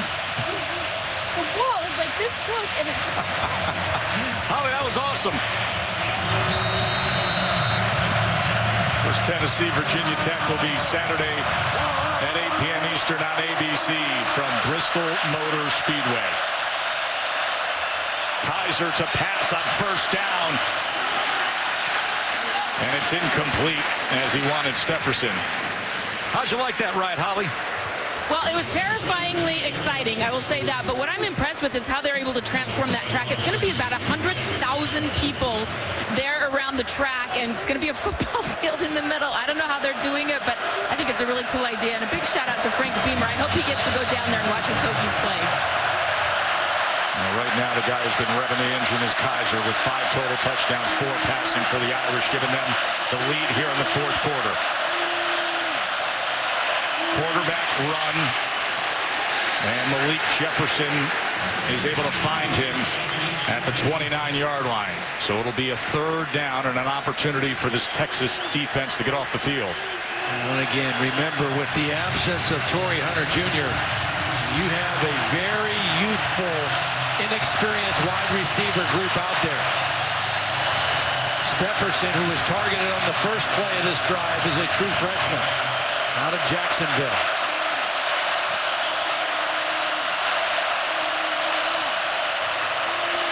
Third and 6. Kizer with options right at the line. He goes to C.J. Sanders.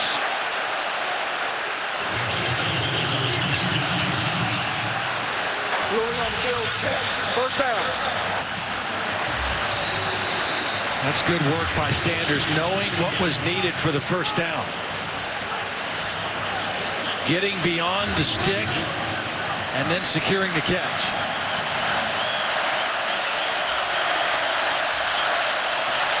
Under 7.5 to play. Folston unable to bounce it as Boyette wrapped him up. Right now, the other thing that Notre Dame is doing is they realize that the clock is on their side. With a 4-point lead, they don't want to sit on the football, but they want to utilize as much of the clock as they can to put as much pressure on the young freshmen in the Texas offense when they do get the ball back.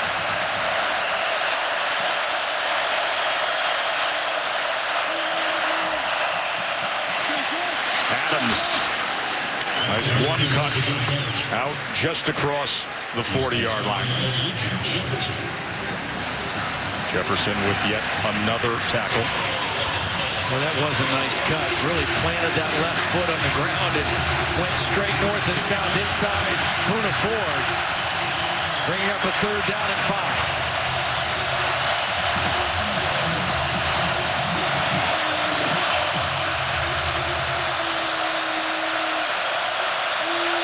Texas showing a 3-man rush right here.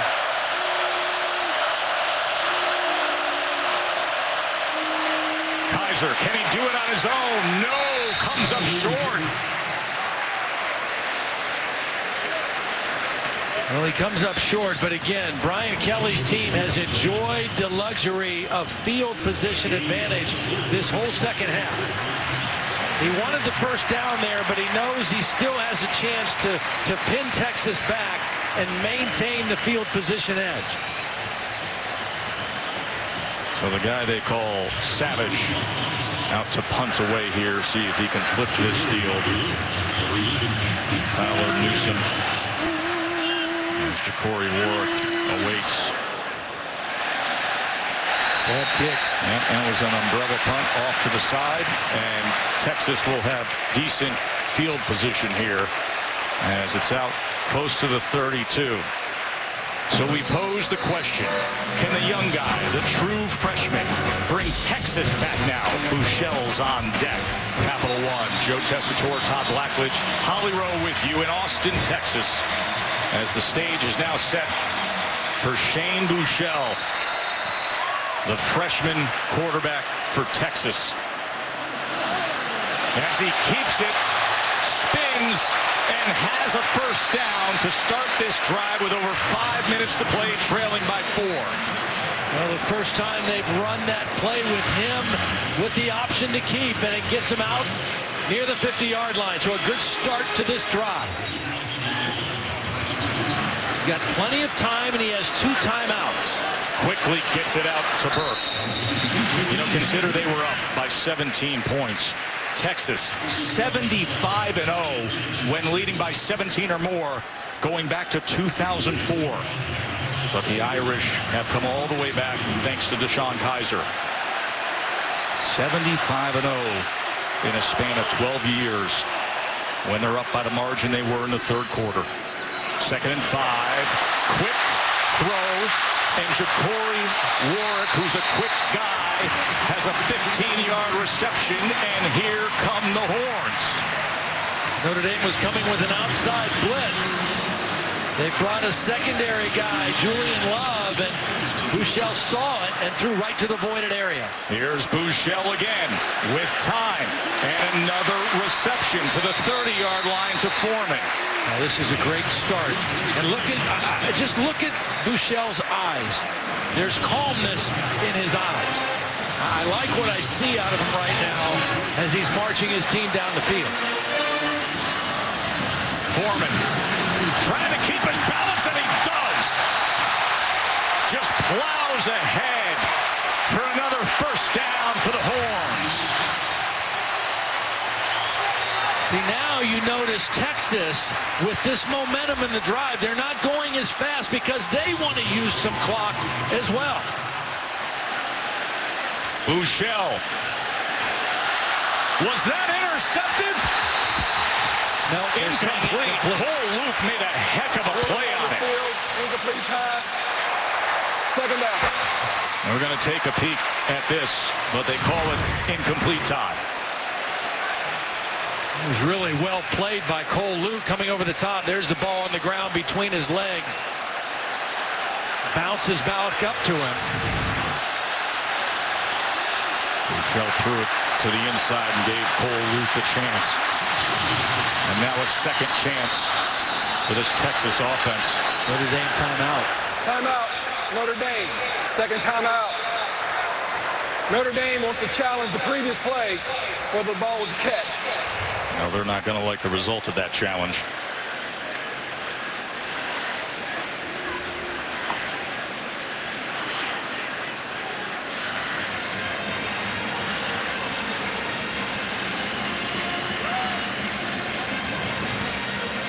Bill Lamonier, I'm assuming that the same rules apply to a defender as a wide receiver on whether a catch is a catch, correct? A catch is a catch. You've got to control the ball. You got to be inbounds. You got to survive the hit, survive the ground.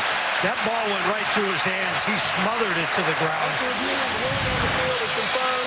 Incomplete pass. 2nd down. Good call by the officials. Good call by replay. And new life for Shane Buechel in this Texas offense. Again, they need a touchdown. Notre Dame is charged the 2nd timeout of the 2nd half. Had the challenge been successful, that wouldn't be the case in timeout, but it leaves them with 3:55 to play. 10th ranked team in the country who absolutely smashed the Longhorns last year, 38-3. It's been a back-and-forth brawl all night long with a heck of an Irish comeback. And Texas has answered the one question. Are they going to be more competitive this year? Absolutely. Foreman on second down. Good block in front. He's inside the 20. It'll be third down from there after the gain of 5. Sebastian with the tackle. The next question, do they have what it takes to find a way to win a game like this? They've played well. They've played well enough to win in a lot of ways, but they've got to figure it out right here. Here's third down. What a run that time by Deontay Foreman.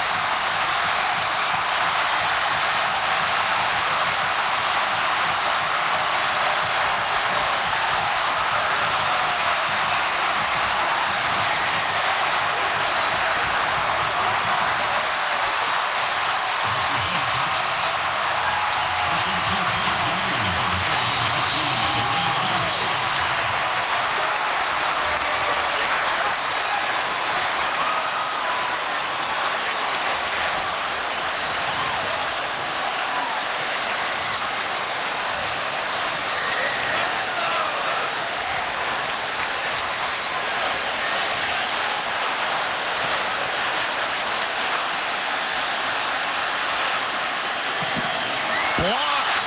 The extra point blocked. It can be returned. Are you kidding me?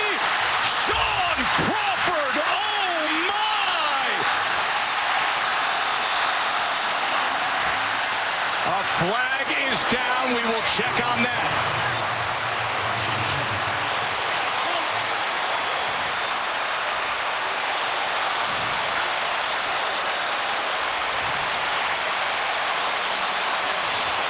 I think it was Rochelle who got his hand on the football. He's been in the backfield against the offense. That time he was in the backfield against the kick.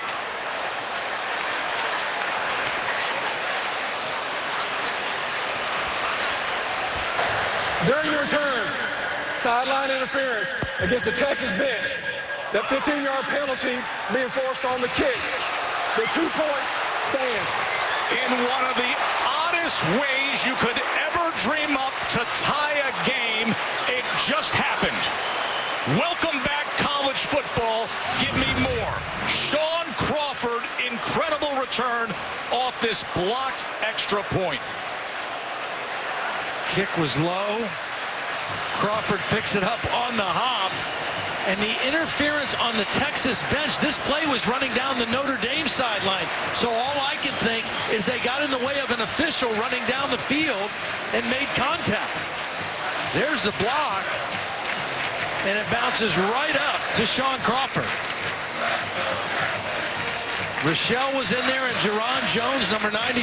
Both of those guys had penetration. I think it might have been Jones who got his hand on it. 6'5.5", senior, got up, was able to get it. And the thing that penalty ensures is that Notre Dame should be able to again force a long field situation for the Texas offense. Can you believe how we have arrived at 37-37, Todd? Of all the ways you could dream it up, try to come up with that one. And there was confusion, by the way, prior to the snap there.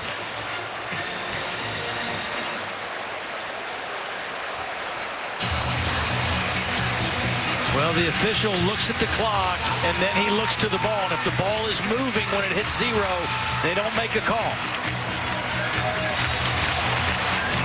Holly, what says you? Well, when they were getting ready to line up for that attempt, Connor Williams, the offensive tackle,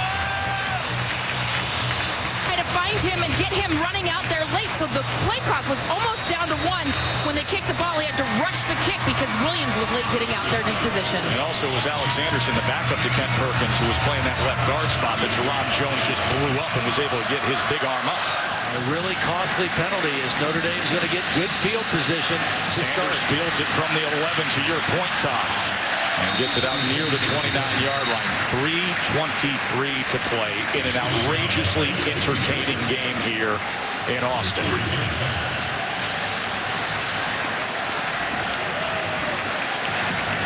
And I don't think that young man is phased at all.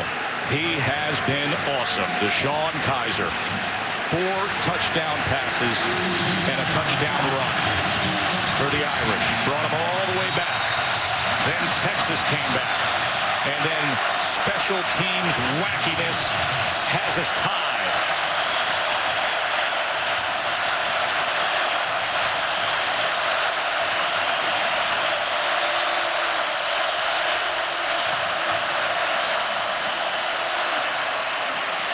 Folston wrapped up, spun, and a minimum gain as Malik Jefferson gets to him. You know, and just remember, Notre Dame in that last possession defensively had to use a timeout. There was some confusion, so they used their second timeout. So right now, with 3 minutes left in the game, they only have 1 timeout left. Coach's challenge on what they thought was an interception cost them the timeout. Under 3 minutes to play. Play action. Kizer. He is going to go down. That was P.J. Locke coming in from that nickel spot. 3rd sack of the night for Texas. It was play action away, and P.J. Locke is coming unblocked to the outside. And Kizer doesn't pick him up until too late. They fooled DeShone Kizer with that outside pressure. This is a wall of sound. Take it in. 3rd and 12.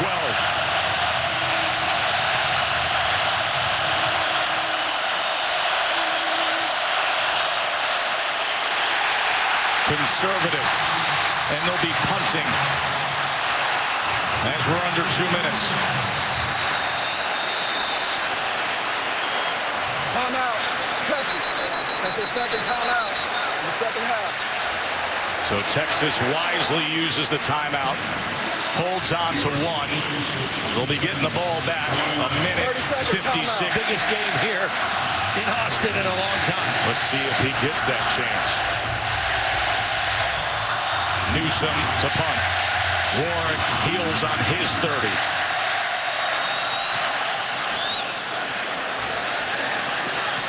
Calls for the fair catch around the 32. Plenty of time, the 1 timeout, and the youth and confidence of Shane Buechele.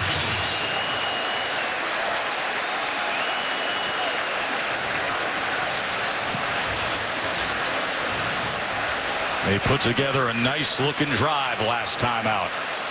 But the blocked PAT and the return by Crawford has Charlie Strong sitting there staring at 37-37.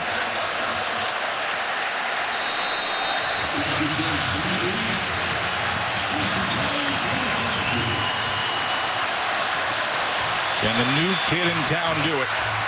Let's find out. They're going to start on the ground with Foreman, who gets to the edge and rips off a pretty good one. He's out to the 48-yard line, 15 yards on 1st down. 123 yards on the night now on 21 carries for Foreman.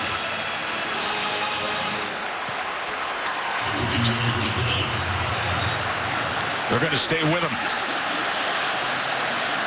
As he crosses midfield, a gain of 4. Rear Martini able to corral him.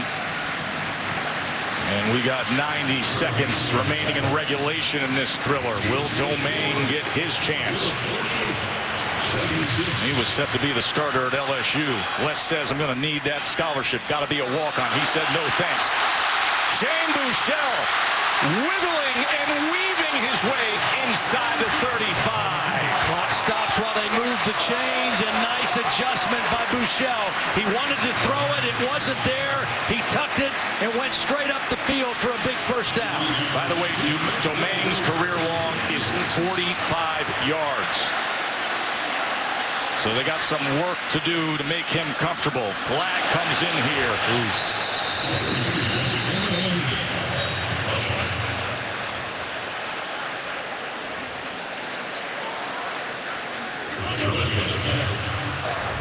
Chop block, number 77 on the offense. 15-yard penalty. Repeat first down. Very costly penalty because they were moving closer to field goal range. And now they're outside of it with just under a minute left to play. Patrick Vahe, number 77.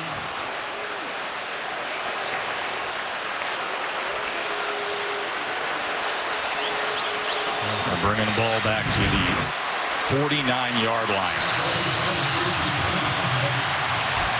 One timeout remains, but it's 1st and 25.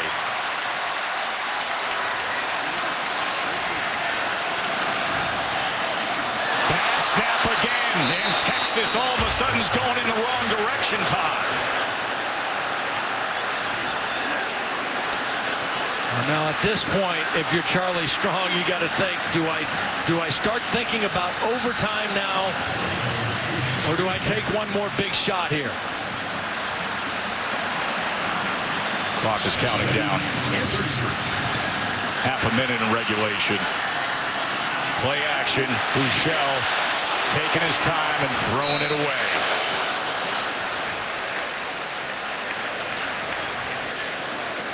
So a couple times tonight, it's been the freshman center off the mark. Freshman quarterback, for the most part's been right on that target. Well, that chop block penalty really took it out of them. It really took the wind out of their sails. They were moving. They had momentum. And now they've been going backwards ever since.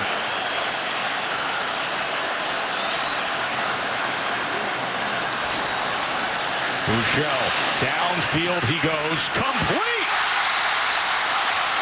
No, they're saying he's out.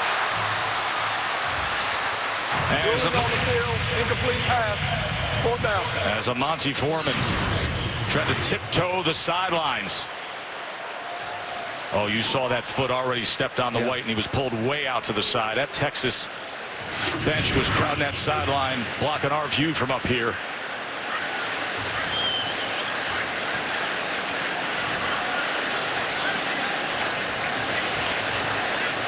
Nobody's back for Notre Dame. They're in a safe punt formation.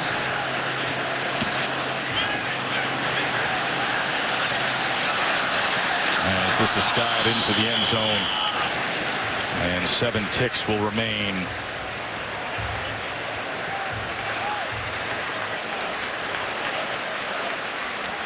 You enjoying being back to work, my friend? Yeah, this is pretty fun.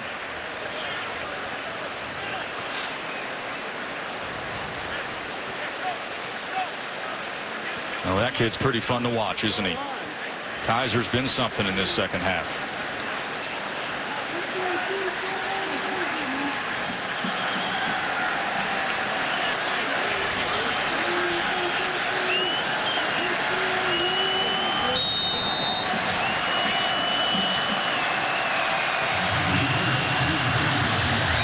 Who's up for overtime? Don't go anywhere. Join in the fun for a little longer.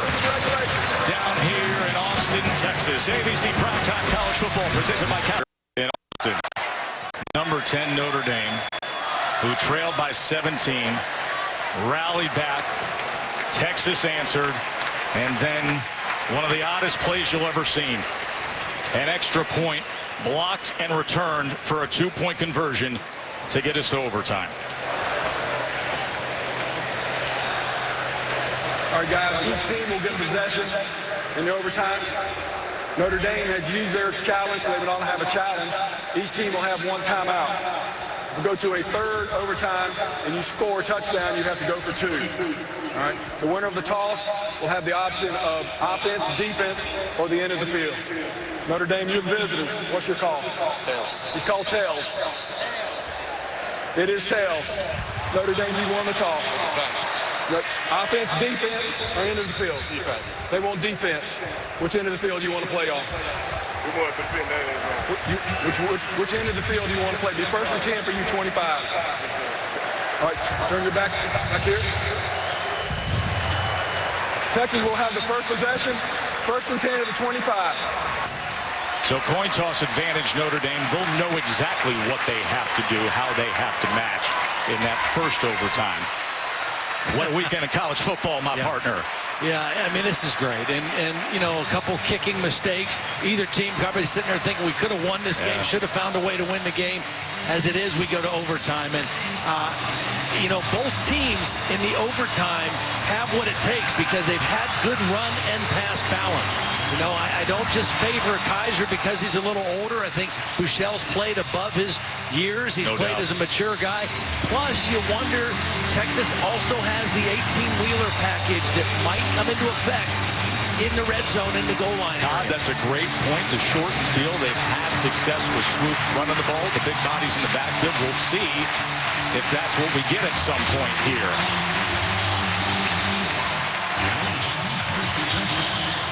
How deep into the night will we go? Buechele to pass on first down, and he gets it complete to Warwick, who gets free and is just tripped up, but it's going to be first and goal, Texas, a 20-yard pitch and catch. Boy, really quick feet by Warwick. Eludes the one defender and almost takes it into the end zone on the first play. Great start for Buechele. Foreman was met.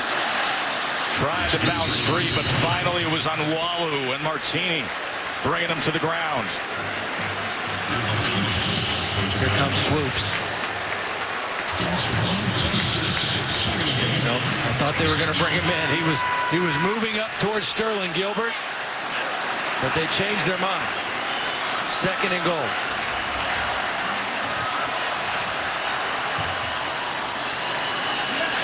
Freshman quarterback inside the 5, taken down by Rochelle. Shane Buechele. Such a big moment. And here comes that 18-wheeler. You hear the crowd with the swoops call. Big boys are coming in. Little freshmen coming out. Loaded backfield with a whole lot of heavies. Notre Dame trying to run a guy on late.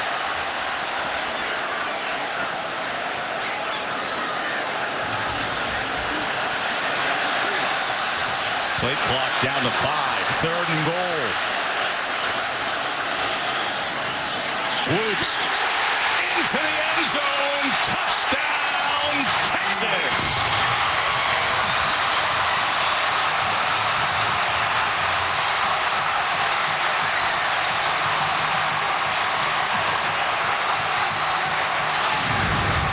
It's a counter play. The guard and the tight end are going to lead, and Swoops is going to get right in behind them.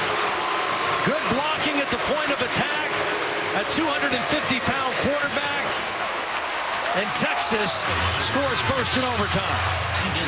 Well, they better block well here on this extra point. I remember last time it was Rochelle with the penetration. And Jerron Jones, number 94, got his hand on the football. They're right there in the middle.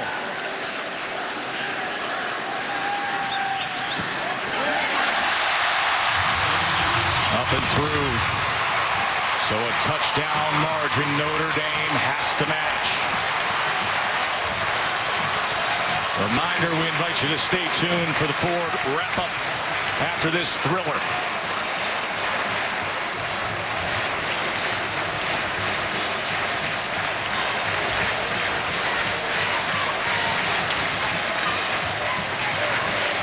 Look at that bounce in that step. He's got that giddy up. Natural-born winner is Shane Buechele. And Tyrone Swoops has played his role. He has, and I'm impressed with his maturity in handling this situation, handling a young freshman quarterback starting ahead of him and being ready to play his role well when his number was called. But the Irish, the whole second half, their offense has found a way. Kizer trying to set up the screen. C.J. Sanders inside the 10. Oh, we may have a second overtime if an extra point can go in here.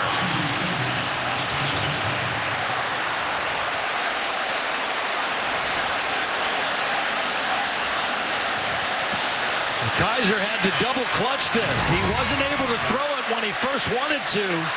Watch Kizer start to throw, pull it back down, and then reload.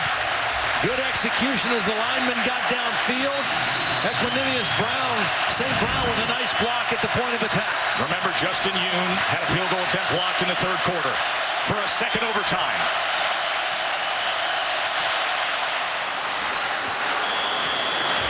The Texas defense will be right back on the field. 44-44. And he'll turn it right around.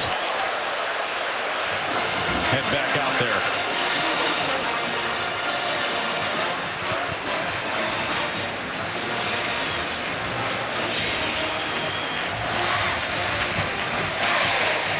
A lot of folks had a sense that this was the most improved team in college football, Texas. And everybody knew that Notre Dame was loaded with blossoming talent to go with some capable veterans and a true playoff contender. And it has been a brilliant matchup here in Austin. About an hour ago, I think, I asked you the question and made the point that Texas has already proven that they're a different team. They're more competitive. They are going to be a player in the Big 12 this year. Now, the question is, can they find a way to win a game like this? It's right there for their taking. Obviously, Notre Dame's not going to give it to them. But do they have what it takes to find a way to win a game of this magnitude? And can Charlie Strong's defense find a way to slow down DeShone Kizer, who has 5 touchdown passes and 1 rushing? A 6-touchdown night after weeks of hearing nothing but 2-quarterback system. You won't be hearing that any longer. There's your man right there. Second overtime. Here we go.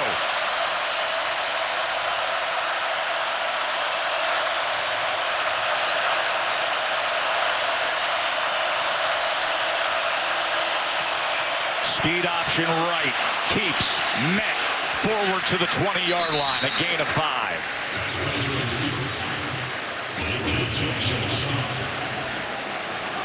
Malik Zaire looks on. Notre Dame faithful hope that Kizer keeps moving on here in our second overtime.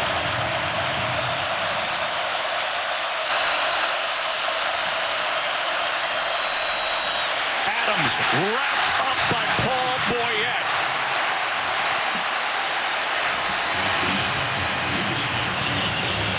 Boyette just slipped right around the block at the left guard. I mean, there was a guy assigned to him. Quentin Nelson just whiffed. And Boyette with quickness got into the backfield for a loss of yardage play.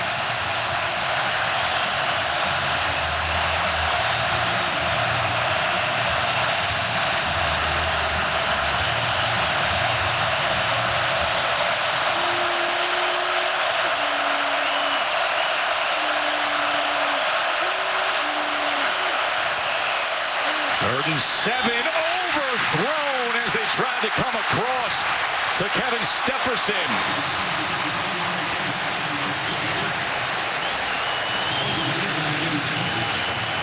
I think it was Malik Jefferson came right into the throwing view of DeShone Kizer on that throw. The ball sailed over his intended receiver.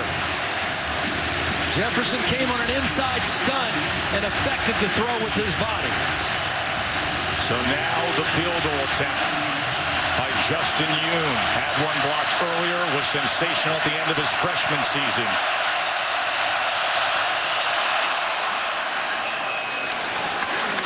And Justin puts it through. Nice and smooth. But will a 3-point lead hold up in double overtime?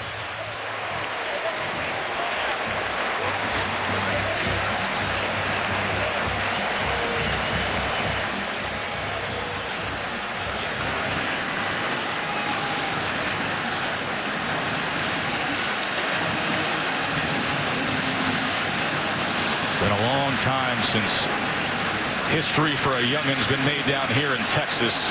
a true freshman.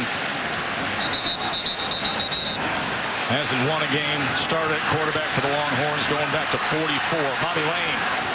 But now that opportunity exists for Shane Buechele.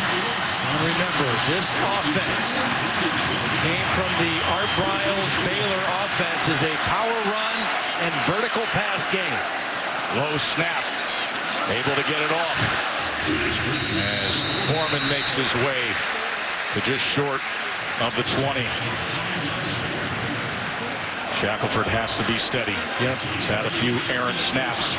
2nd and 5. Here goes Shane. Trying to pull a defender forward. And it'll be 3rd and about a yard as Sterling Gilbert. The crowd started calling for Swoops before he came running on the field. You got 102,000 offensive coordinators here tonight, Todd. So the 18-wheeler package comes in on 3rd and 1.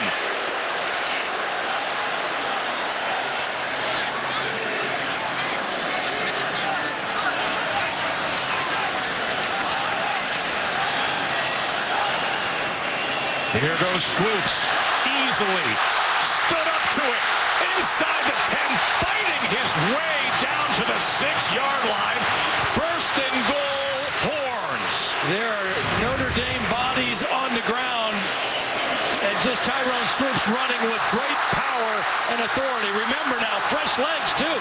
He hasn't played as many snaps as either Shane Buechele or Deshaun Kizer. And he is fresh running the football. He's got 50 pounds on Avery Sebastian, and Avery Sebastian is still down. This has been a brilliant changeup at times from Sterling Gilbert. Of Buechele in the passing game, the running game with Foreman and Warren, and then every so often, when you're just feeling it, here comes the 18-wheeler. Now remember, Avery Sebastian is playing in there because one of the players that was arrested and was actually dismissed from the team, Max Redfield, was the starting safety. And he is probably the guy they missed the most during that situation. Avery Sebastian in there playing a 6th-year guy out of McDonough, Georgia, down right now. So they'll be down to another young safety. I'm guessing it would be Devin Studstill, number 14, who is a true freshman from Riviera Beach, Florida.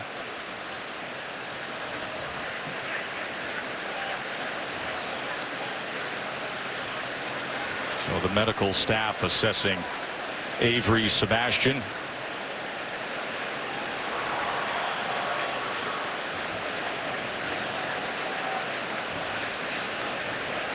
He's seen a lot of college football. The 6-year senior who was a grad transfer from Cal. So Avery able to walk off the field here. Todd, take a look at what happened on the back end of this play beyond Swoops coming at him. Yeah, well, first he hit Swoops, and then at the end of the play, he's going to get leg whipped by his own guy, and intentionally, Jerry Tillery, the 6'5", 310-pound tackle. Good to see him up on his own and walking to the sideline. Yeah, I think you keep Swoops in right now because you still have Foreman as a running option. If the quarterback runs, Foreman becomes an extra blocker, as he has been most of the time when Swoops is in the ballgame. A touchdown wins it for the Longhorns. 1st and goal. Good play by Rochelle. You have to get penetration behind the line of scrimmage and stop Swoops or Foreman, or Warren for that matter, before they get a full head of steam. They're too big and powerful if they get their shoulders turned upfield and get some momentum behind them.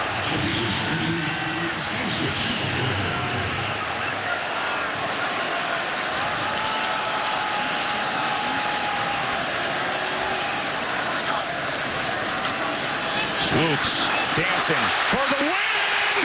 Texas is back, folks!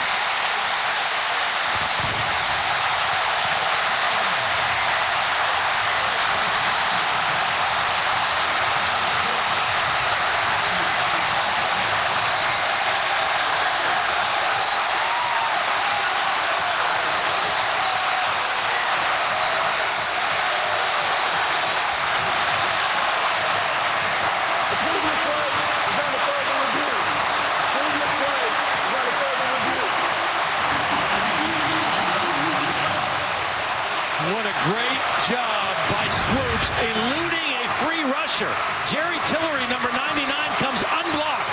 Swoops sidesteps him and then sets up the block by his guard, Vahe, and then reaches the ball across the plane before the knee touches. Incredible individual effort by Tyrone Swoops. First to elude an unblocked man, and then to get the ball across the goal line. After review, ruling on the field confirmed, touchdown, game over.